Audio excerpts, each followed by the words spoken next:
Thank you, members. Please be seated.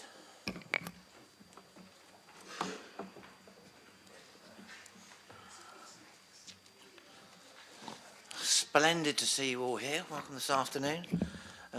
We'll begin by welcoming you all to today's council meeting, which is being held in the council chamber of Portsmouth Guildhall. I would first like to welcome, as always, Reverend Canon James Macaulay, who will say a short prayer. Reverend Macaulay.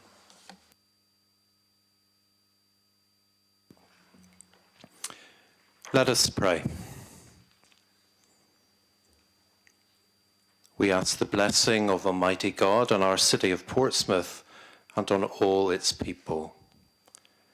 We pray for our councillors, Lord Mayor and Deputy Lord Mayor, and all those who support them, that they may be endowed with the gifts of grace, wisdom and understanding, and may always seek the common good in all that they do on behalf of those who have elected them.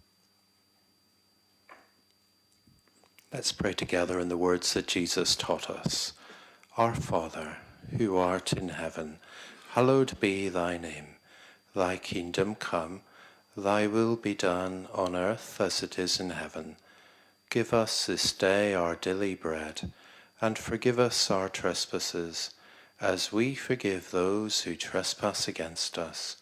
And lead us not into temptation, for thine is the kingdom. Deliver us from evil, for thine is the kingdom, the power, and the glory, forever and ever. Amen. In the name of the Father, and of the Son, and of the Holy Spirit. Amen. Thank you very much, Father Macaulay. You're more than welcome to stay, but I know you're a busy man, so we understand if you have to leave. Okay, safe journey back to the cathedral. Thank you. Right, members, usual protocol.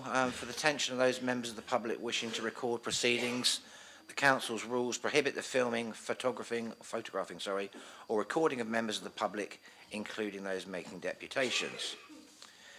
If the continuous fire alarm sounds, please evacuate the room and public gallery by the stairwells. Do not attempt to use the lifts, and please assemble by Queen Victoria statue in Guildhall Square. Just to remind members wishing to speak, you simply press the talk button on the unit in front of you, and I'll activate your microphone when you call to speak.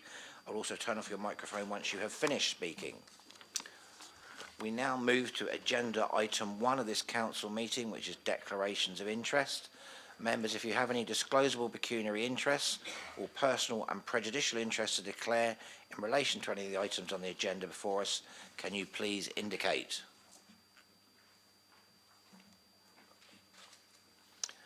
There are none, so we move on to agenda item 2, which is minutes of the council meeting held on the 17th of December 2024.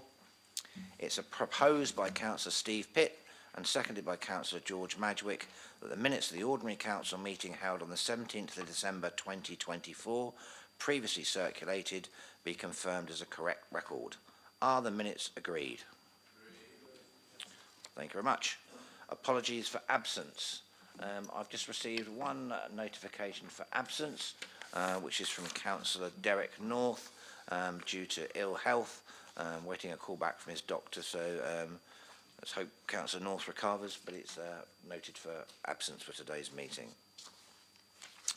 Agenda item 4, any communications? There are no communications per se. Well, I say there are no communications. There's been some correspondence between myself and the group leaders in regards to several Freedom of the City applications and a potentially honorary alderman notification, but this will be carried forward until the meeting in March. I have no other communications. If somebody else has any? Nope. Agenda item 5, deputations from the public, understanding order 24. There are no deputations, I believe, Peter. So we still move on again to agenda item 6, which is appointments. Members, it's recommended that Councillor Matthew Cordy replace Councillor Lee Tyndall on the Health Overview and Scrutiny panel. Do I have a proposer and a seconder for this change, please? I propose, Lord Mayor. Thank you. And do I have a seconder? Seconder, Lord Mayor. Thank you, Councillor Simpson. So, members, is this change agreed? Thank you very much. Now, within the Green Supplementary Matters sheet, it's also recommended that Council note that the leader has appointed Councillor Nicholas Dorrington as the Cabinet Member for Children, Families and Education, and that Councillor Nicholas Dorrington, in his capacity as the lead member for Children's Services, has been appointed to the Health and Wellbeing Board. Members, are these appointments noted? Okay. Agenda item 7, which is urgent business. Now, the Leader of the Council has notified me of one item of urgent business, which is the Leader's statement to full Council on local government reorganisation. This has been included within the Green supplementary sheets. As a decision is required under Standing Order 26D, the standard rules of debate apply. However, am I led to believe that there is a request for a change of placement on the agenda? Peter. Lord, it's been suggested that this item be moved to after item 9 with a 45-minute adjournment before that. Thank you. So unless there's any disagreement, we will proceed and move that to after item 9, which obviously is the budget. We now move on to agenda item 8, which is Treasury Management Mid-Year Review 2024 to 25, to receive the recommendation of the Cabinet held on the 11th of February 2025, as previously circulated. I now propose to call the minute. If you wish to either question or oppose the minute, please indicate by standing and calling out either question or object once I've called the minute. Can I also remind members that any item to which no objection is made would deem to have been approved. Therefore, I call minute 10, Treasury Management Mid-Year Review 2024-25.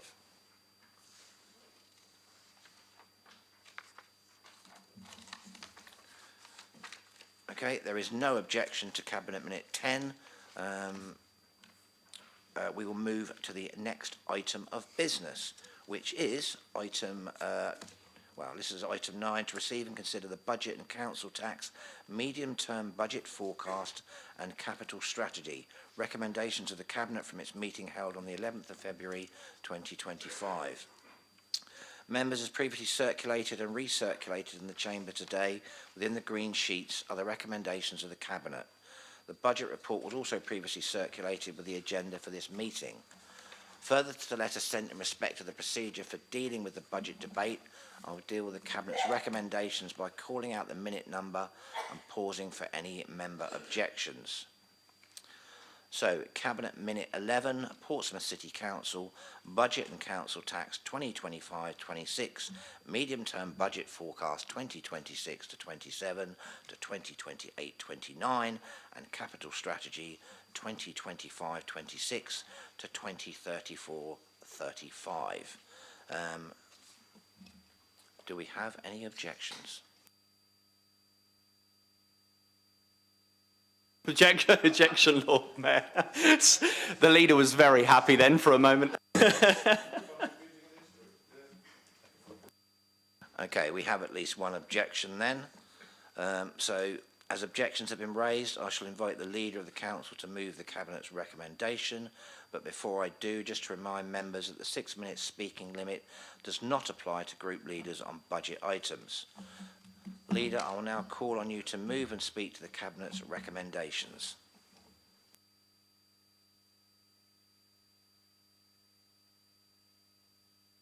Working? Oh, sorry. That's me. 1, 2. Excellent. Okay, well, that was nearly the shortest budget meeting in history. But it wasn't.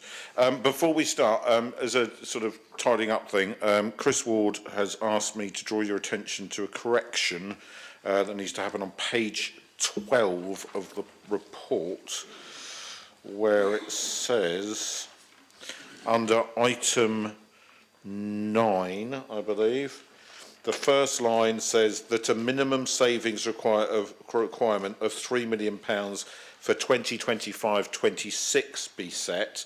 That should say 2026-2027 because it's for next financial year. That's correct, Chris, yes? So could the minutes please reflect that change? It's a typo, that's all. Okay. My Lord Mayor, fellow councillors, we are living in interesting times. An original expression derives from a Chinese proverb, I believe, which was intended to be a curse, with the implication that interesting meant troubled, and I believe that's very true of the world we find ourselves in today. With global events moving into uncharted waters and at our local level, the very existence of our council being threatened, it is difficult not to feel as though we are being tossed about in a very small boat on a very big ocean and that our future is largely not in our hands. All of us, I believe, put ourselves forward because we want to improve our city, because we care about our communities. Yes, we have different ideas about how best we do that, but this fundamental basis for standing for election still holds true. What none of us signed up to was the abolition of Portsmouth City Council. We never signed up to losing our Lord Mayor as chair of our council meetings, to diluting the long and proud history of our great city by rolling it into a new super unitary council with areas which have very different characteristics and needs to our communities. However, as we know, we are told to do this by a government which I feel is becoming increasingly dictatorial and disconnected. When this year's budget process began at the end of last summer, none of this was known. That was less than 6 months ago. Such is the reckless and ill-thought-through speed of change. How many more budgets will be set in this chamber by people whose sole focus is on the people of the city of Portsmouth? 1, 2? Well, the answer is we don't know. All we can do for now is to continue to put our residents first and work together across the political divide to ensure that whatever our future ends up looking like, we shape it in the best interests of Portsmouth and its people. A year ago, I stood before you presenting a budget which, to achieve structural balance, required revenue savings of £1 million per annum for 3 years. After losing £110 million over the last 15 years, still a tall order, but one which, with careful management and the ongoing strive for efficiencies, a core part of our DNA as a council, achievable. 12 months on, we've had to find £2 million in savings this year, and our target over the next 3 years is now £3 million per year, plus or minus 6 million, with considerable uncertainty about whether that number will remain the same or go up or down. Why has this happened? The largest pressure this year has come from temporary accommodation costs. The increase has been very rapid and dramatic. However, it is similar to the pressure already experienced by councils up and down the country. It was almost certainly delayed here due to our policy of buying up former council properties bought under right to buy and they came back up for resale. This created a release valve for some time, and we will now need to be renewing our commitment to this work through £31 million in new funding in this budget. Eventually, though, the speed at which the pressure grew overtook us, and so we will now need to work faster and smarter to rebalance the TA budget and ensure we have decent homes to house people in. Despite some unfortunate and incorrect comments from Stephen Morgan MP, the lack of momentum behind our ability to build new council houses isn't due to this council's lack of ambition, but due entirely to circumstances beyond our control. I'll explain why. Firstly, the very rapid increases in the cost of building materials, due largely to the impact of the war in Ukraine, significantly impacted viability. This has affected projects across the world, not just here, but we have felt it acutely. Secondly, social rents have failed to track inflation since 2013, and even the CPI plus 1% increase promised annually for this Parliament will not correct that sufficiently to enable borrowing to be financed through future rent within the housing revenue account. Thirdly, the amount of government grant available to support council house building through Homes England hasn't risen to reflect these first two pressures, and we're still stuck in the current 4-year cycle of grant funding that ludicrously expects any funding to be fully utilised and schemes completed by the end of March 2026. They put more money in, but you've still got to spend it within the same amount of time. So to be clear, absolutely clear with you, the government increased the grant available, but failed to extend the period within which it must be spent. So Portsmouth's therefore stuck until the new funding round kicks in, and we expect that to be sometime in the spring of 2026. Now, this government says it will build 1.5 more houses in this Parliament, even though governments don't build houses, yet has effectively stifled any prospect of hitting that target by waiting 21 months into that Parliament before unlocking the hundreds, if not thousands, of projects all currently stuck on viability. In my view, pretty stupid. Raise social rents, increase the grant, and Portsmouth, along with councils up and down the country, can get building. Raise housing benefit to reflect the actual cost of privately rented accommodation, and we won't see hundreds of families forced to move out of their homes and be forced to turn to the council for help. These are simple things, but government isn't responding.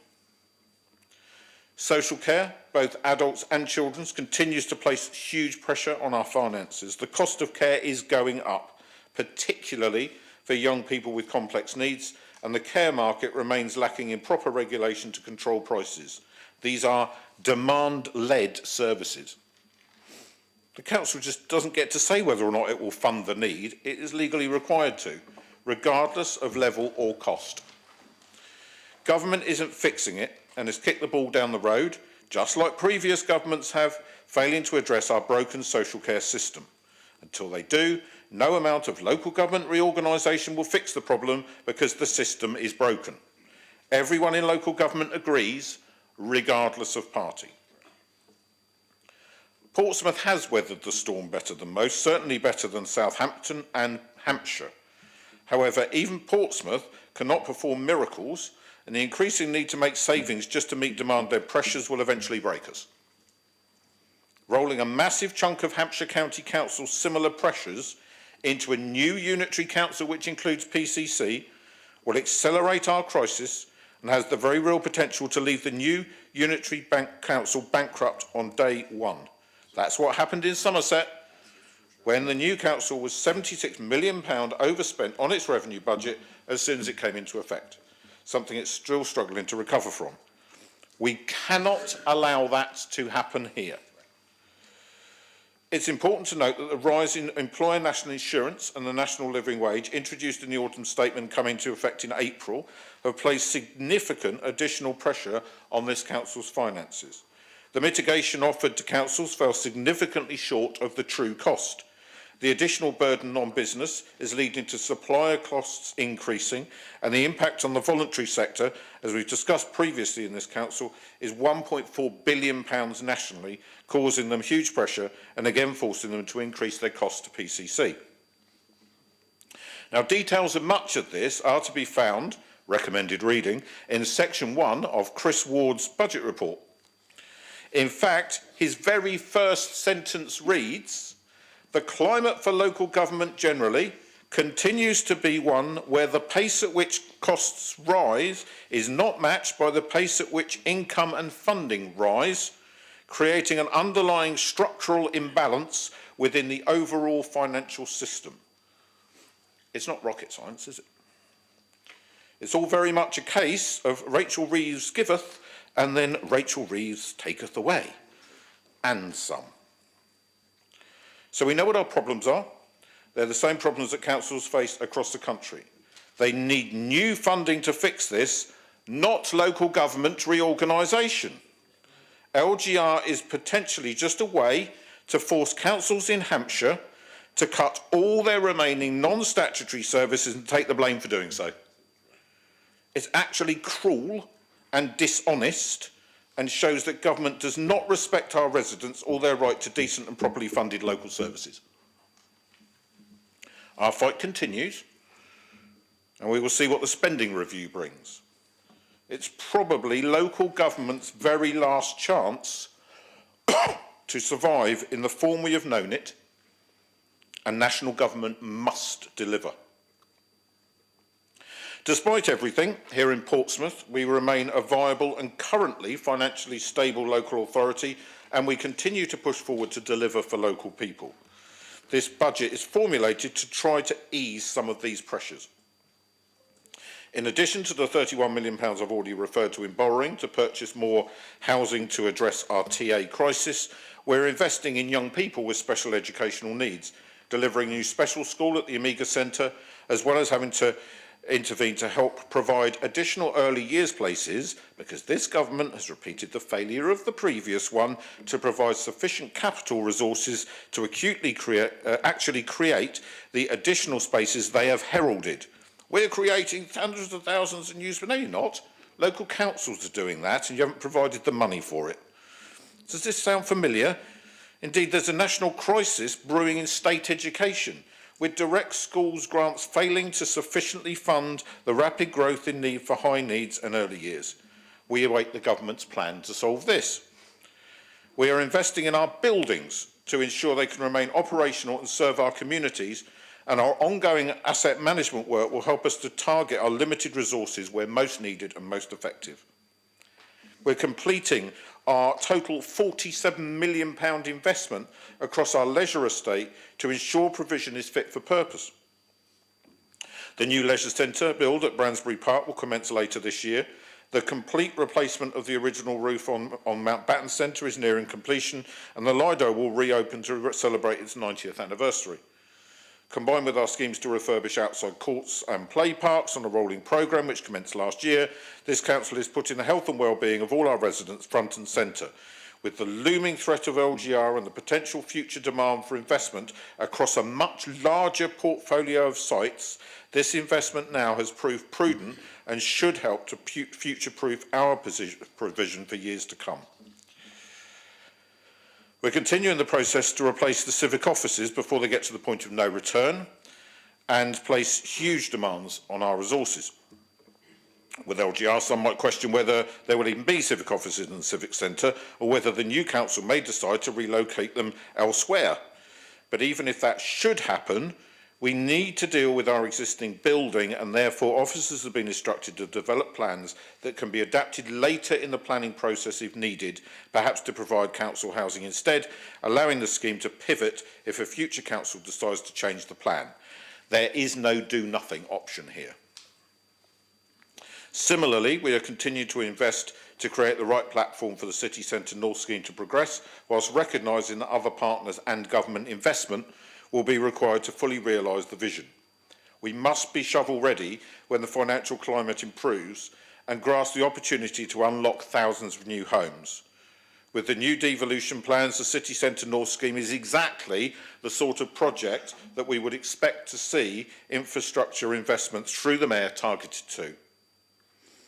We have passported funding for SEND directly to education, along with a multi-year provision for the first time for school buildings maintenance, giving officers more freedom to target resources more efficiently and more effectively. Similarly, the transport team now have 3 years funding to enable more efficient commissioning and less delay in scheme delivery. Our limited capital resources do not really allow us to move beyond the areas of work already either in train or essential to enable us to continue to deliver services, but we have identified funding to enable us all to properly celebrate the centenary of our city next year, and how poignant that may turn out to be. The response from the public and our Team Portsmouth partners to requests for ideas of events and activities they would like to see as part of 2026 has been amazing, and we look forward to sharing more in the coming months. I have no doubt that our centenary year will bring into sharp focus that which we stand to lose if the government continues with their LGR plans. Now, just before I sum up, there's something else I wanted to address. We've had a number of debates in this council over the last couple of years over support for different organisations, particularly VCS organisations, and then finding themselves in financial predicaments, part of which is being added to, as we've already, I've already alluded to, with the £1.4 billion on pressure caused to them with living wage and national insurance rises. But nevertheless, we are where we are. And I've had a number of them contact me, some in extreme distress, and we're obviously aware of those that have contacted particularly Labour groups as well. So to update you, we have been able to support parks to remain open. It's extremely important that it does, but it was dependent, the support that we were able to offer was dependent on them getting recommissioned contracts, particularly through the Office of the Police and Crime Commissioner. I spoke to Donna last week and she has confirmed the funding is in place. Parks wrote to me shortly afterwards to confirm that as well. They've got a valid bid in for more grant funding and we are helping them with their accommodation costs. It's a vital service that does really good work in the city, and I'm pleased that we've been able to bridge them so that they can remain to be self-sufficient. We have a number of other requests in the offing, but we need something that's going to help those organisations to move forward in a sustainable way. So I went and met with the Hive, and I've had a discussion with them and a discussion with Cabinet.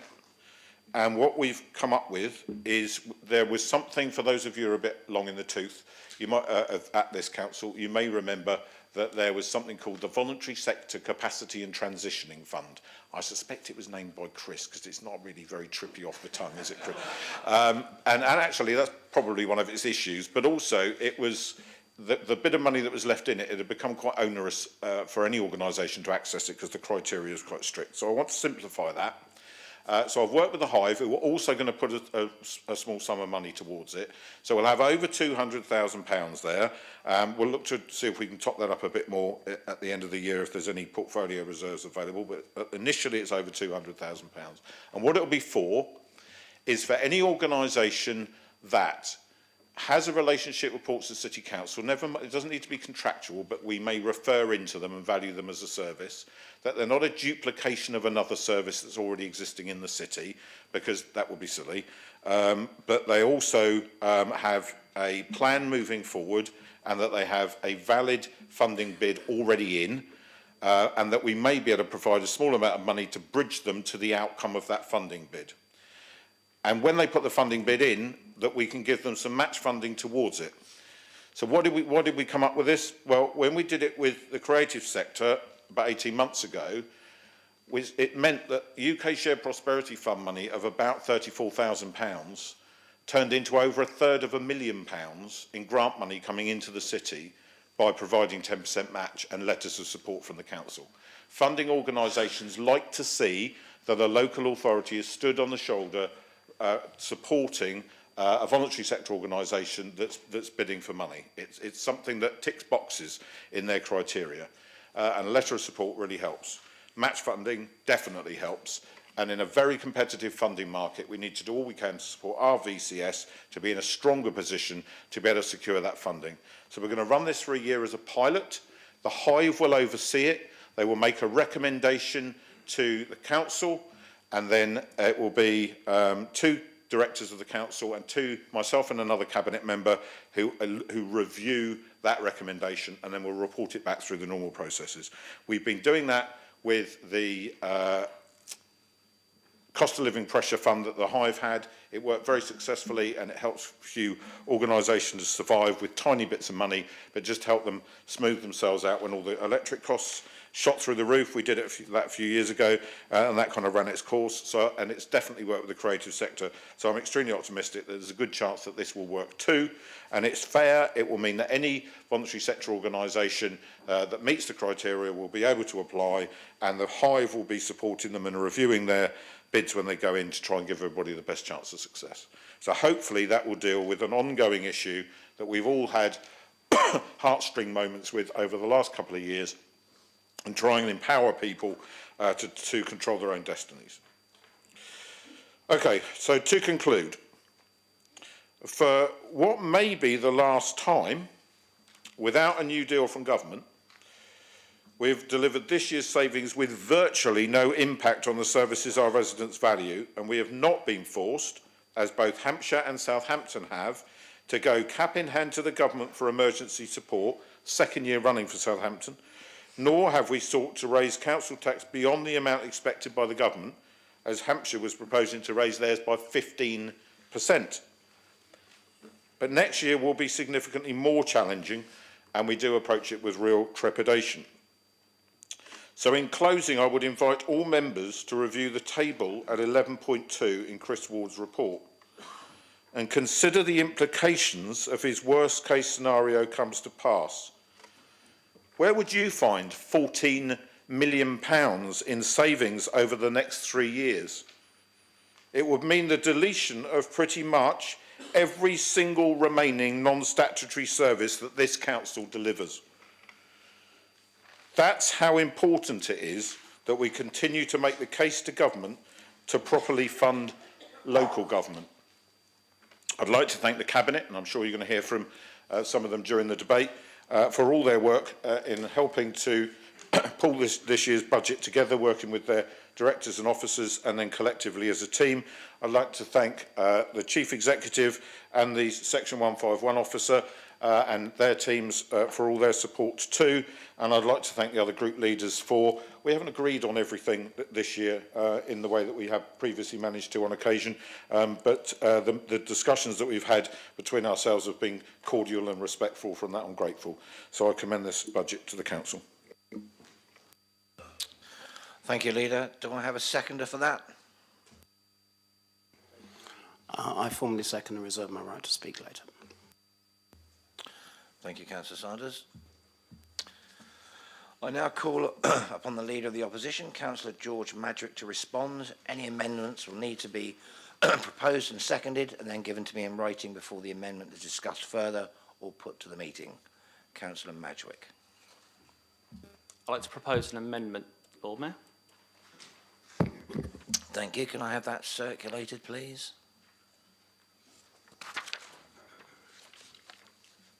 Thank you.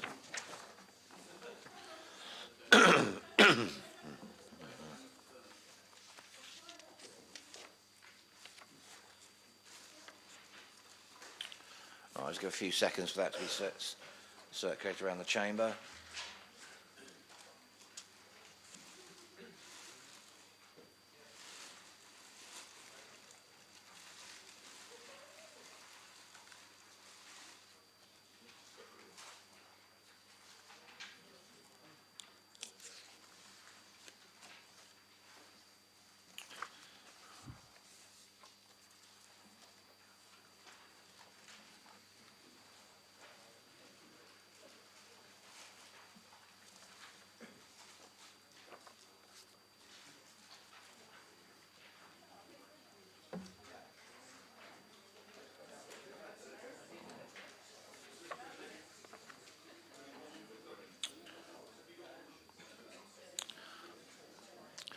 All right, has everybody got one?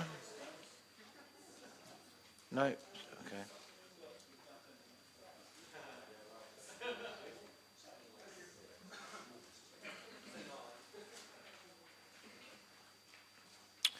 All right, I think you've all received a copy, proposed by Councillor Madrick, and just double check. Councillor Simpson, you happy to second that? Just happy to second and reserve my right to speak. Thank you very much. Okay, back over to you then, Councillor Madrick. As always, I'll keep my the budget speech very short because I'm not a fan of political point scoring on these days. We've done a budget really, I think the budget was pretty good to be fair, and there was very little room for manoeuvre. The one thing that our group felt really unsettled with was the civic futures, which I know a lot of people are a bit unsettled with that because I'm a bit scared of spending £2 million of taxpayers' money. Bearing in mind that £2 million doesn't actually put a brick in the ground. That's just for planning, consultation, drawings, things like that. So £2 million doesn't actually put a brick in the ground or knock a brick down. That's just literally for the studies. And as the leader just highlighted, due to local government reorganisation uncertainty, we just feel very uncomfortable about spending that kind of money. And we were debating in our group whether to take the whole civic futures out of the budget or whether just to take a part out. So today we are actually presenting two budgets. One will come up after the other group leaders have spoken, one with an option to remove the whole civic futures budget and put it into reserves, and one to do what we're doing here. So this one basically removes a couple of £100,000 from the civic futures budget. We've been assured by officers that by doing so, it doesn't actually stop the civic futures going ahead. All it merely does is slows down the process ever so slightly. So we've been told roughly about 6 months it will slow the process down by taking these few £100,000 out of the budget. But the civic futures can still go ahead as planned almost unaffected. What we've done, which hopefully everyone finds is quite interesting, is we've not done a budget for ourselves, but we've done a budget for all of us in this room. So what we've done is we've looked through every single full council motion that's been approved unanimously by everybody in this room and past members as well, where those motions haven't yet come to fruition or haven't yet been funded. There has been a few ones that are excluded. Councillor Brent, we tried to do the DBS one, but we were told that unfortunately we can't legally do that as a council, so we did try that one. We did try and put period poverty into the budget, but once again we've been assured that it's been done. We did try and put baby loss awareness into the budget, but once again we were assured that that is being done. And we tried to put the PHVs in bus lanes into the budget, but we are assured that is also being looked after. So that left us with the rest of the motions over the last 3 years, as I say, this chamber is unanimously voted on. So paperless council, we've put 40,000 here under recommendation of the director, although we have been informed it could be as low as 20,000. But that will obviously give the option for all councillors and senior staff here to have that option.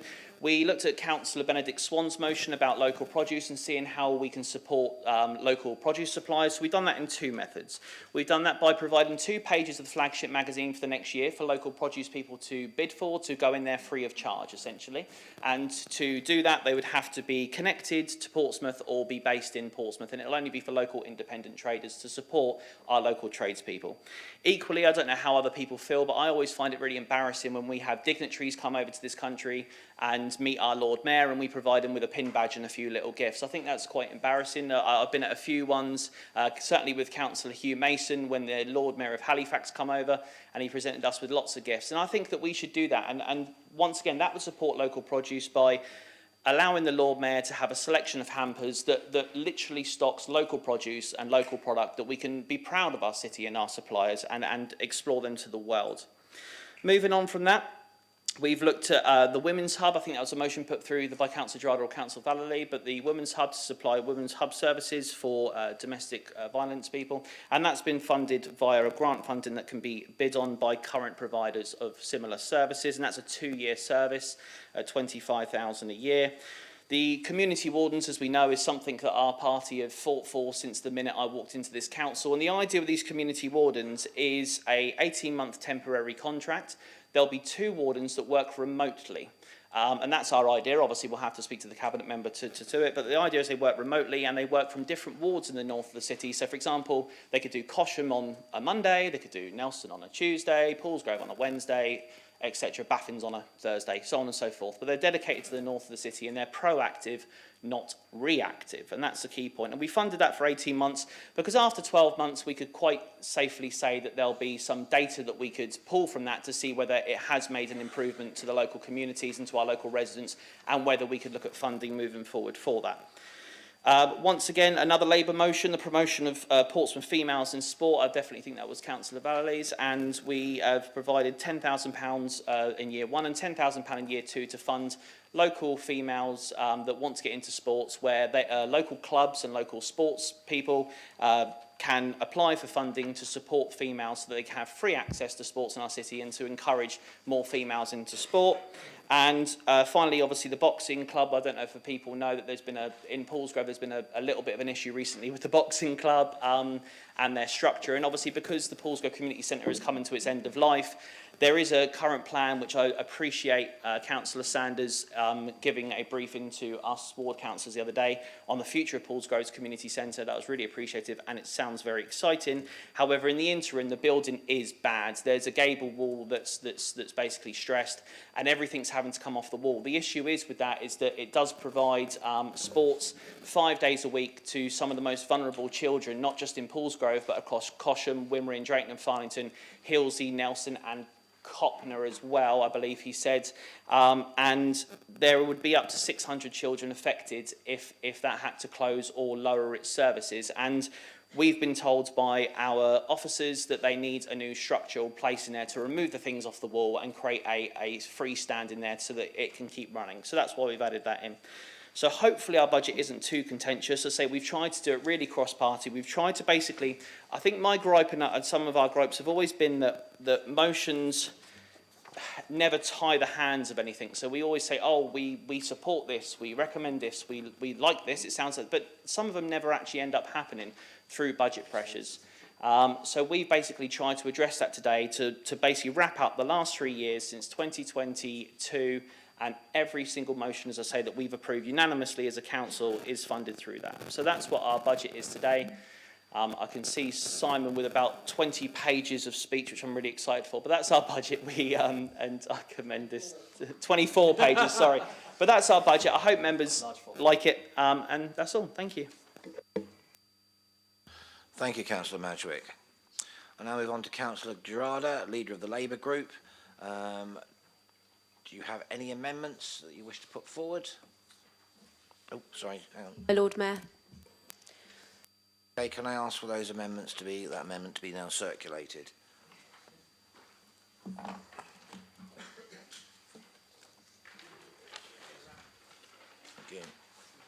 Thank you.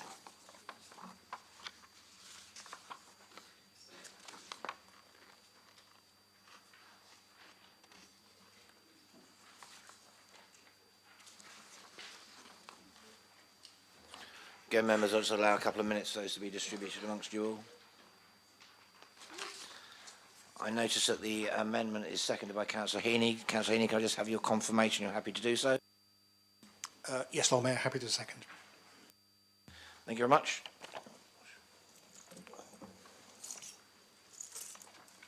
It's too small, this area, isn't it?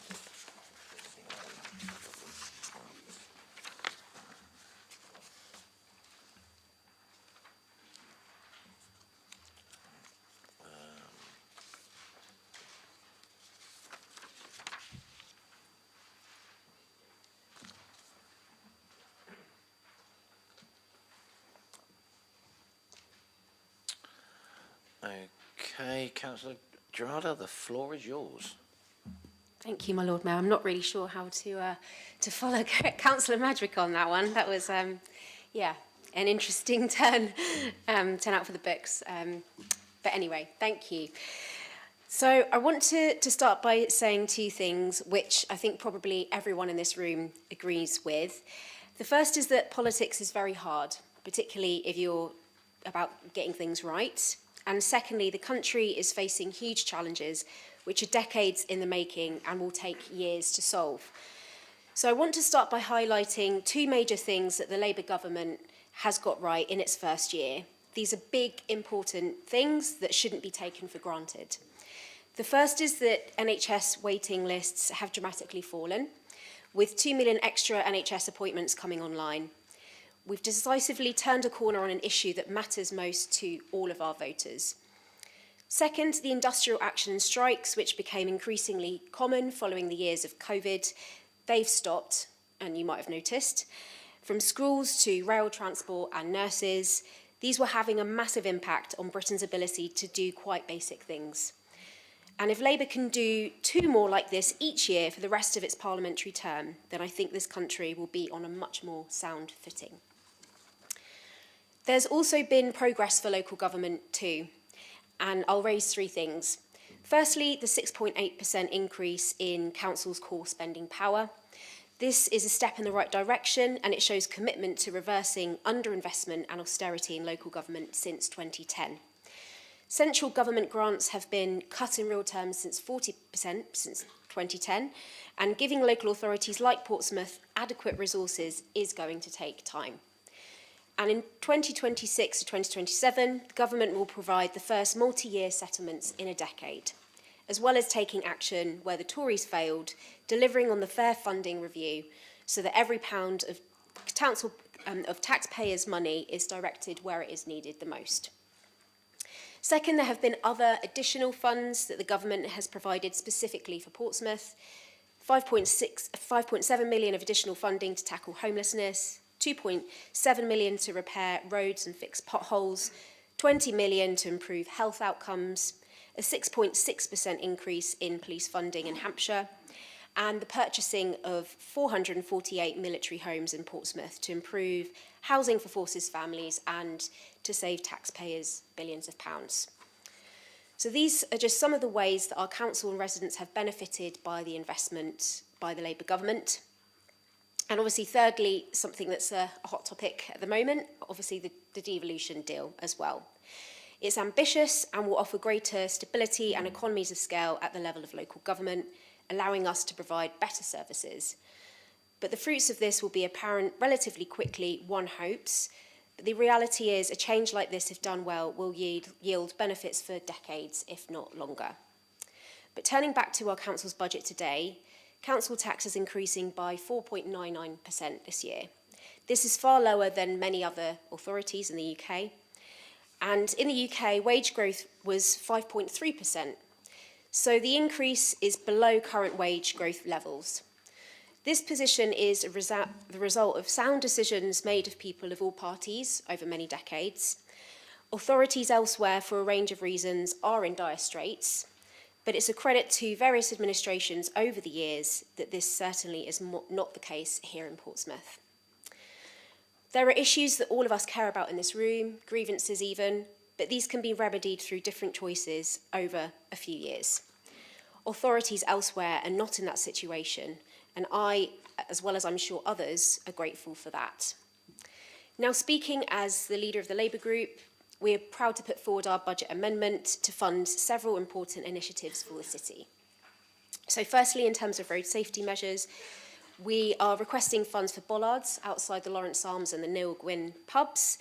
This will provide huge relief for publicans because both pubs have actually been victims to quite significant road crashes, which has led to months of closure, loss of income, and serious concerns about pedestrian safety within their vicinities. Secondly, a raised zebra crossing on Lawrence Road, which would help to both tackle speeding cars and provide a safe crossing place for the hundreds of school children, families and residents that walk down that road every single day. At present, there's a really big gap in safe crossing points on that stretch of road, and we've had hundreds of residents contact us with their concerns about their safety. Thirdly, additional funding for street lighting at Cornwallis Crescent in Charles Dickens Ward under the street lighting item in the budget. Residents there have shared concerns about poor lighting, which is making them feel unsafe and unable to venture out of their homes at night. Fourthly, we are requesting additional funding for play equipment replacement budget items, specifically £20,000, to increase play equipment for preschool children at Canoe Lake Play Park. This is in response to hundreds of parents contacting us with feedback about the new play equipment there being less inclusive to preschool-aged children. So this will help to address that. Fourthly, something that has been already agreed is the joint funding between the Leaders' Budget and Cosham SIL to install power columns at Cosham High Street. So this involves the installation of feeder pillars for the supply of power in pedestrianised area of Cosham, to enable market stall holders to easily access power. So this will have a really huge impact on the activity that could take place at Cosham High Street. Then lastly, we are requesting bridging funding be provided for Connors Toy Libraries to help them secure their future. Connors is a lifeline for hundreds of local families right across the city, with sessions and provision actually in most of our wards. They're not just based in one place. They run low-cost stay-and-play sessions. They lend toys to children of various ages, helping parents to not need to buy lots of toys and then, give them away when they're not required anymore. And they provide very specific home visits to families with very complex needs, which is helping to save us as a council and other services money, and it's providing vital support. Our council refers Portsmouth residents to their brilliant services day in and day out, and it has origins from the former Lord Mayor, Dennis Connors, who was critical in their establishment. Last year, a notice of motion was passed unanimously, encouraging the council to support the decades-old charity Survives after they're unable to access big lottery funding for a spell. So the 30k bridging funding will ensure their future is secured until they receive other external funding. And this would mean an important local charity would survive and thrive for years to come.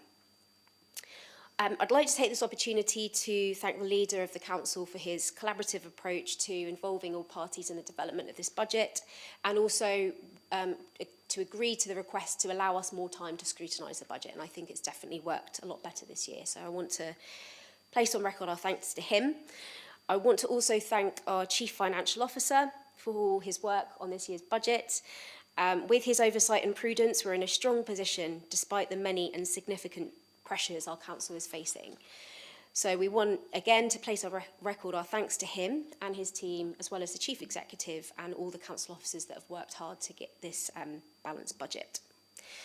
So, my Lord Mayor, Labour in power offers solutions to solve people's problems. In our own city, the publicly owned port that makes millions in profit for our frontline services every year is a legacy of Labour running the council. Nationally, Labour's last time in government saw the lowest waiting times for the NHS, and as we can see from this Labour government, they're committed again to reinvesting in our NHS, and they've secured thousands more GP and dentist appointments and have overseen a dramatic decrease in existing waiting times for services. So these are just some of the transformational things that Labour has and is achieving, and it's what drives us as Labour councillors to want to make Portsmouth an even safer, greener and fairer city for all. Thank you, my Lord Mayor. Thank you very much, Councillor Gerardo. Now, last but not least, my old chum, Councillor Bosher. Your opportunity to respond. I believe you probably got some amendments, some reference to a you've got up your sleeve. So can I ask you, Councillor Bosher, do you have any amendments? Yes, I do, Lord Mayor. If the Democratic Services would like to circulate, formally proposed. Thank you very much. Members, we'll wait for those.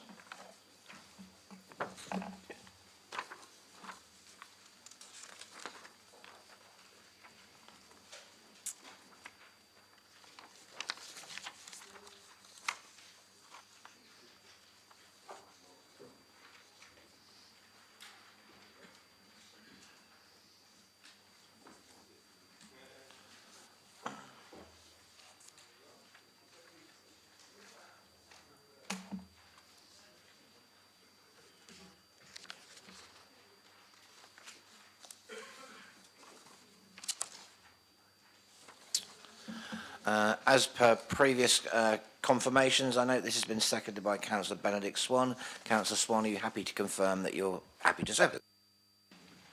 Happy to second and reserve my right to speak. Thank you very much. Okay, have we all got copies? I believe so. So, Councillor Bosher, please proceed. Thank you very much, Lord Mayor. Well, before I get into the bulk of my speech, I just thought I'd address a couple of the comments because it's the first time in a long time I've had the opportunity to actually see some of the amendments and comment on them rather than having to listen to them and not comment on them. But certainly if I go with Councillor Gerardo's one first, when she was talking about strike action, I did a quick Google on strikecalendar.co.uk. It's a good read, I have to say, members.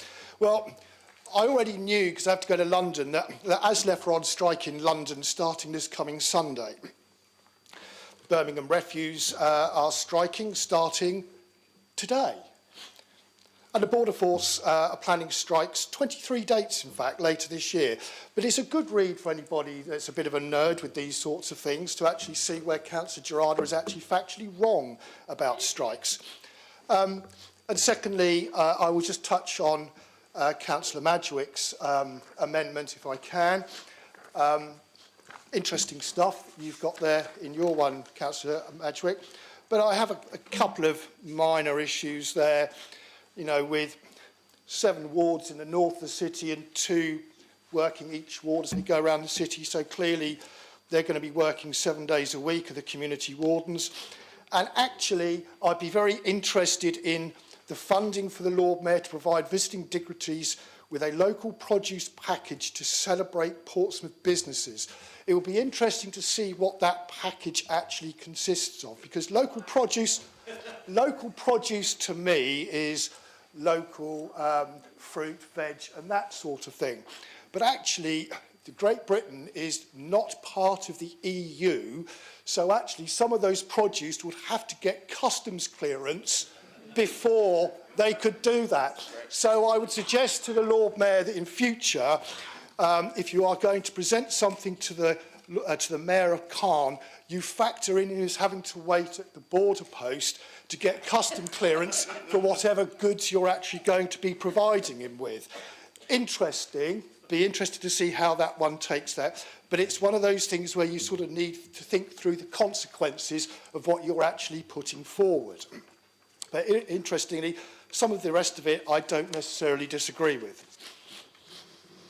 Well, firstly, Lord Mayor, I will now move on to my tome. Massive thank you to all the staff who support councillors of all parties and the excellent job they actually do.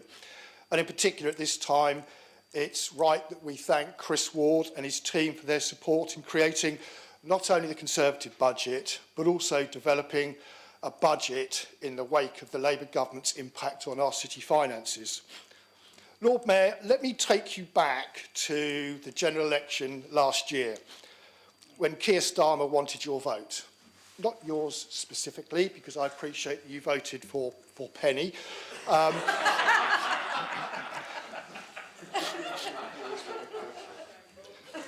Sorry, Lord Mayor, you're going very red there.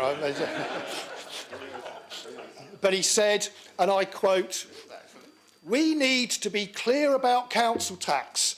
Labour would freeze council tax next year. Not a penny more on your council tax, not a penny more than the bill you paid last year. A tax cut for 99% of working people." It's out there. But most councillors, Lord Mayor, like Portsmouth, will be increasing council tax by 4.99%, while some have been given permission for increases well beyond that. The local government finance settlement will mean that most councils are having to raise council tax just to accommodate Labour's job tax. According to Local Government Association, Rachel Reeves' decision to increase employers' national insurance has been a major contributing factor in increased council tax bills. Labour-led Birmingham City Council, 7.5% rise in council tax. Labour-led Bradford Council, 10% rise in council tax. Newham Council, 9% rise in council tax. And Trafford Council, 7.5%. All Labour councils. But then, Lord Mayor, despite what Councillor Gerarda thinks, Keir Starmer has made a lot of false claims. He said he would cut our energy bills by £300. Do we remember that literature? I certainly do. But just today, Lord Mayor, it's been announced that the energy cap will rise again in April, the third in a row since July. The price cap has risen under Labour by £281, or 18%, not the promised reduction of £300, unless the plan is to raise it so much that you can afford to reduce it by £300 in the future. He also said, fair and fast compensation for WASPy women. Sorry, Councillor Sanders. Just like Stephen Morgan, who went even further. Coffee mornings, and he even delivered a letter to Downing Street. Quote, "I will continue to stand up for WASPy women in Portsmouth and across the country." Another photo opportunity, and then went shamelessly on to vote against WASPy women at the first opportunity. And there's another kicker, Lord Mayor, a scandalous decision to axe the winter fuel allowance. So whilst leading Labour members like Angela Rayner, Liz Kendall, Ed Miliband and Rachel Reeves continue to trouser thousands of pounds of taxpayers' money to pay for their energy bills in their second homes, Portsmouth pensioners were left feeling the true cost of a Labour government. They were probably too busy checking their CVs to care about the pensioners in Portsmouth, Lord Mayor. Back in April last year, again just before the general election, Keir Starmer said, "Looking ahead to winter is frightening. I've met pensioners who have no idea how they will heat their homes. My Labour Party will always be on the side of pensioners." No winter fuel allowance, rising energy prices, but then we know what Labour's true feelings are to pensioners from their WhatsApp group messages. So whilst pensioners in Portsmouth were choosing between heating and eating, including a 91-year-old widow who burst into tears at our council surgery in Drayton and Farlington, we find out that national MPs were trousering freebies to see Taylor Swift, free clothes from Lord Alley, £2 million spent on private jets, and then recently David Lammy's £500,000 food bill in just 4 months. Well, that's enough money to pay the winter fuel allowance for the 11,000 pensioners in Stephen Morgan's constituency in Portsmouth South. But he voted to remove that winter fuel allowance, whilst Amanda Martin chose to fly off to Gibraltar rather than protect the 14,000 pensioners in Portsmouth North. What we actually have here is a mantra of not change, but it's vote Labour, pay more. Each year, Lord Mayor, this council strives to produce a structurally balanced budget. The forecasts prepared by Chris Ward and his team are based on the expected costs the City Council will incur to deliver current levels of service. Last year, the forecast savings were 25-26, £1 million.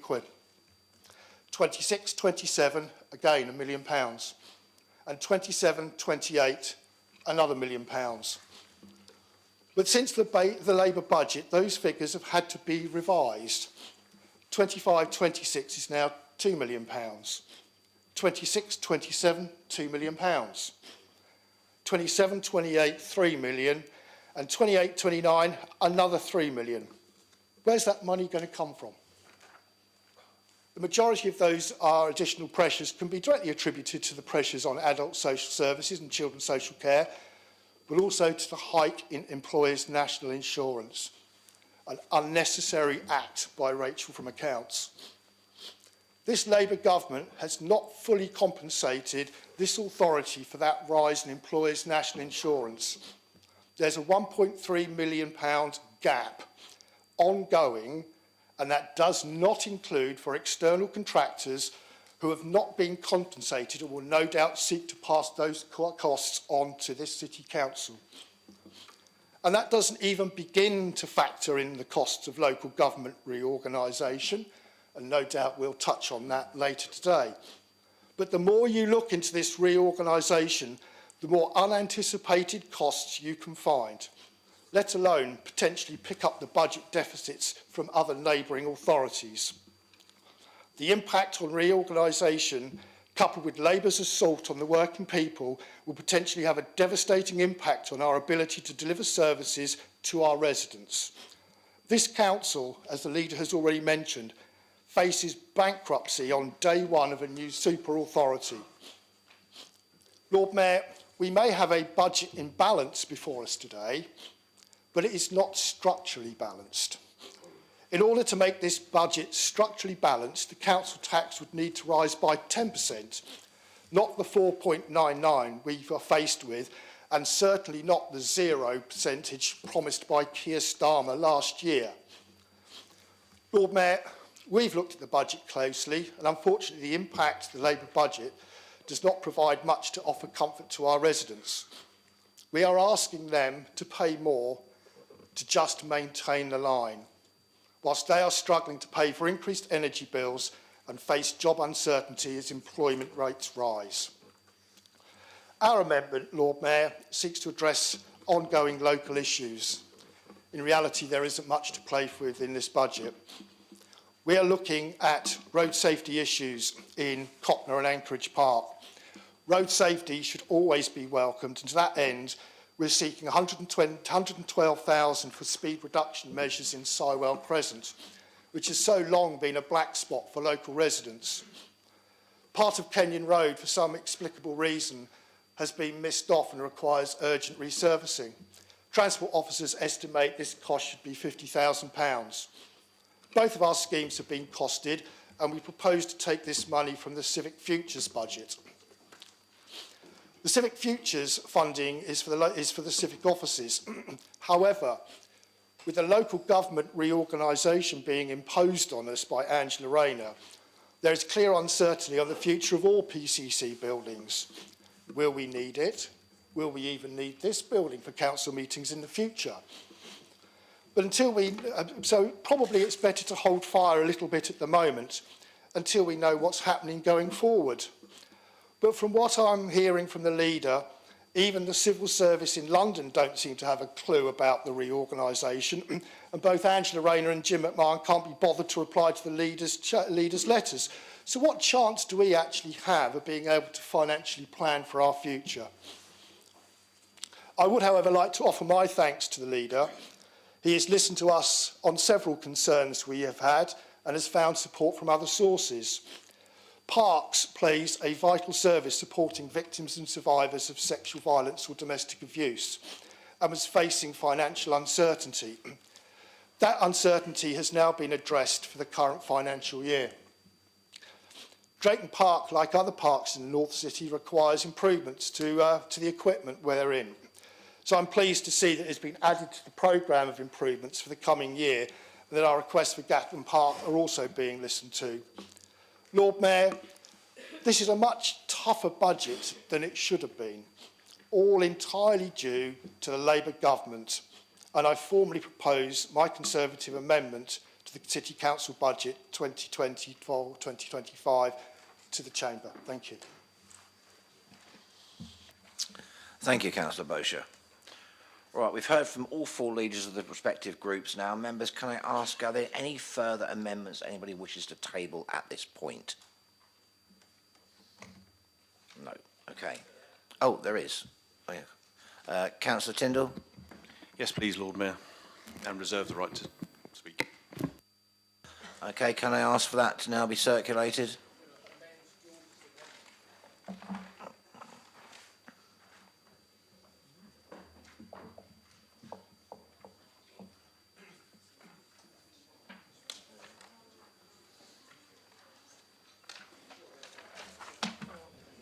Thank you.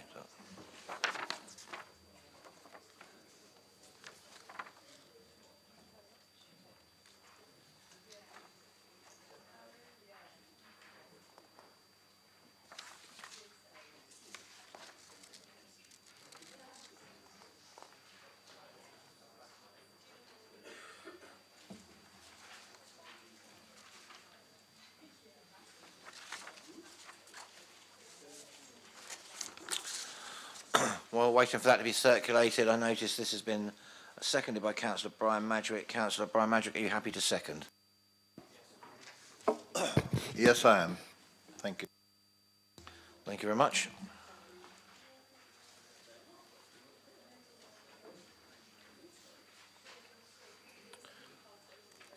Right. Okay, Councillor Tyndall, can I ask you to speak to your amendment, please? Thank you, Lord Mayor. I'm going to change my speech because having actually heard and listened to all of the other leaders, I think we're all quite in agreement that the civic futures is a contentious time. And to quote the leader of the council, we are in uncharted waters and there's increasing demand on finances.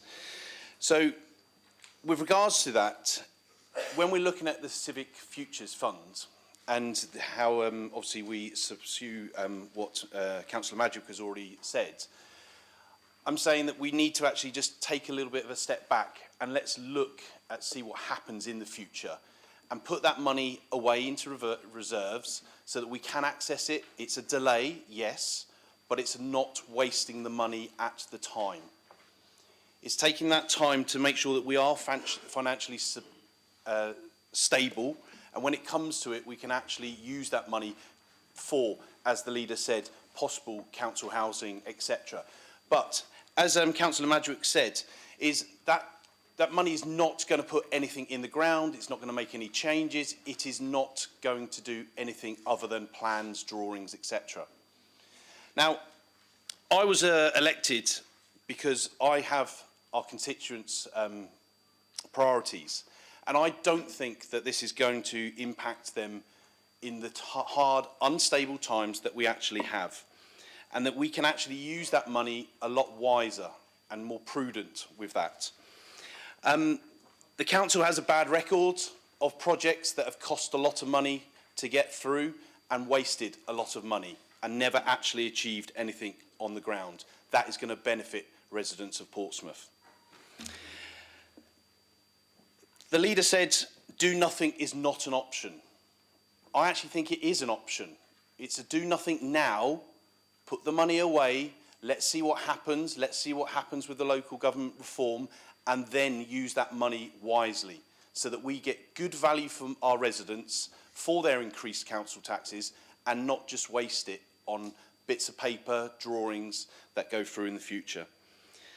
So in conclusion, I think that we need to direct the funds into reserves, be responsible for forward-thinking decision-making, hold fire, let's see what happens with regards to that, make no commitments to waste that money. Because as Councillor Beauchamp said, we don't know what's going to happen. This building could not exist, the civic offices could not exist. The council, in whatever form it takes, could not even be based in Portsmouth, unless I've missed an information that says that the Labour government are going to guarantee that we are going to have civic offices in Portsmouth. So I put forward the amendments for that. Thank you, Lord Mayor. Thank you, Councillor Tyndall. So remember, the proposals and amendments on the budget before the council are now open to all the members of the council to debate, unless any members first wish to have an adjournment to consider the amendments before starting the debate. So, the strength of feeling, members. Does anybody wish for an adjournment, or will you go straight into the debate? Debate, okay. No one's asked for an amendment, so an adjournment. So we now move into debate, and I have a speaker already, Councillor Hunt. Yeah, thanks, Lord Mayor. You know, I wasn't being political in my speech today, but I've got to. I simply have to put to bed this constant claim by Labour and Councillor Gerarda that that Labour saved the poor. They did, but so did a bunch of Lib Dems on the council at that time as well. And the truth was, it was a vision by Ian Gibson, but of course all the Tories back in 1990 voted for privatisation, but Labour and the Liberal Democrats, they voted to keep it, and Sid Rapson used his casting vote. I know that. That is a matter of fact, it is a matter of history. So greatest respect, and I know you mean well, but it's not just a Labour gatekeeping issue. On the PIP's budget, I've made really clear that wardens are a citywide service, and that they remain a citywide service. They will be a citywide service, and that is all there is to it. We've heard from Councillor Madgwick, Brian Madgwick, bless him, that crime, thanks to you guys, has gone down in Paul's Grove. You've made that very clear to us, and we know that antisocial behaviour in this city, thanks to working in partnership with the police and with the Police Crime Commissioner, that antisocial behaviour has gone down in this city. So just a couple of bits that I wanted to touch on there. So I'm not inclined to want to support the PIP amendment. I'm terribly sorry. And central services, I'm sorry, Councillor Tyndall, we have to get out of that building. The prize is millions and millions of pounds of savings into the future, which is why we have to commit the money to do that now and into the future. So it's not really a smart move to do that. Lord Mayor, I'm proud to stand here to represent another outstanding year of hard work by our officers and partners across Portsmouth, delivering value for money services for all our residents. Today, I want to focus really on another year of achievement, spending council tax payers' money wisely to do the things that people want to see and keep Portsmouth moving forward. Across the community safety services, we continued to work in partnership with the police and national enforcement agencies to crack down on rogue traders, bad landlords, sales of illicit goods, especially vapes to children, and fly tipping. Only in March 24, through a collaboration with other investigators, we saw a man in prison for 4 years after conning victims out of huge sums of money. And recently, another rogue trader was convicted after a lengthy trial at Portsmouth Crown Court after conning victims out of £300,000, and he'll be sentenced in March. Under this administration, we will go after these people. We will not give up catching these rogue traders who hurt people in our cities. We will also go after shops selling illicit tobacco and vapour, shutting them down and seizing the goods, preventing money reaching the hands of criminals and safeguarding children and adults. And bad landlords and agents are on notice. We will find you, and we will find you out and where you are, and we will bring the full force of the law against you. We are searching out and identifying landlords who set up illegal HMOs and crowd people into premises.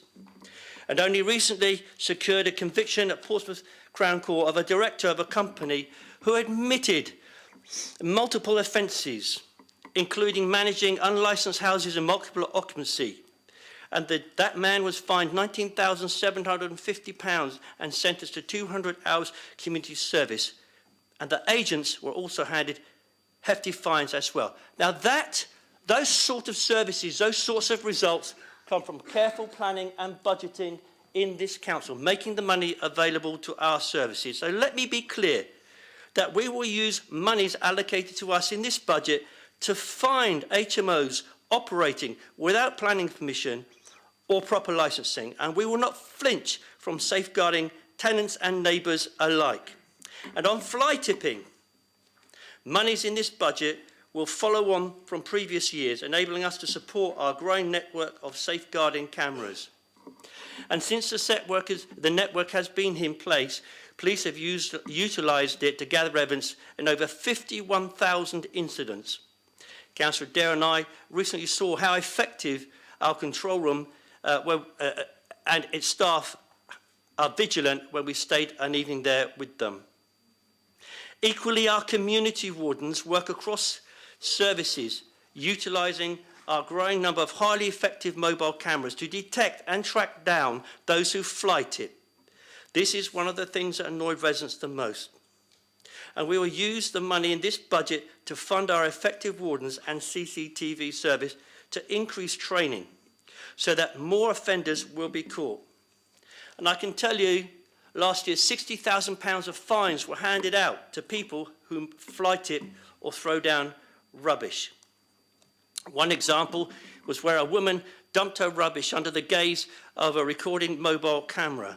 These sorts of cameras aren't that common in other areas. You know, Southampton and other places begin to get rid of their cameras because they can't afford them. Here, we can afford them. And that woman was fined £750. She was caught on the Friday and paid on the Monday.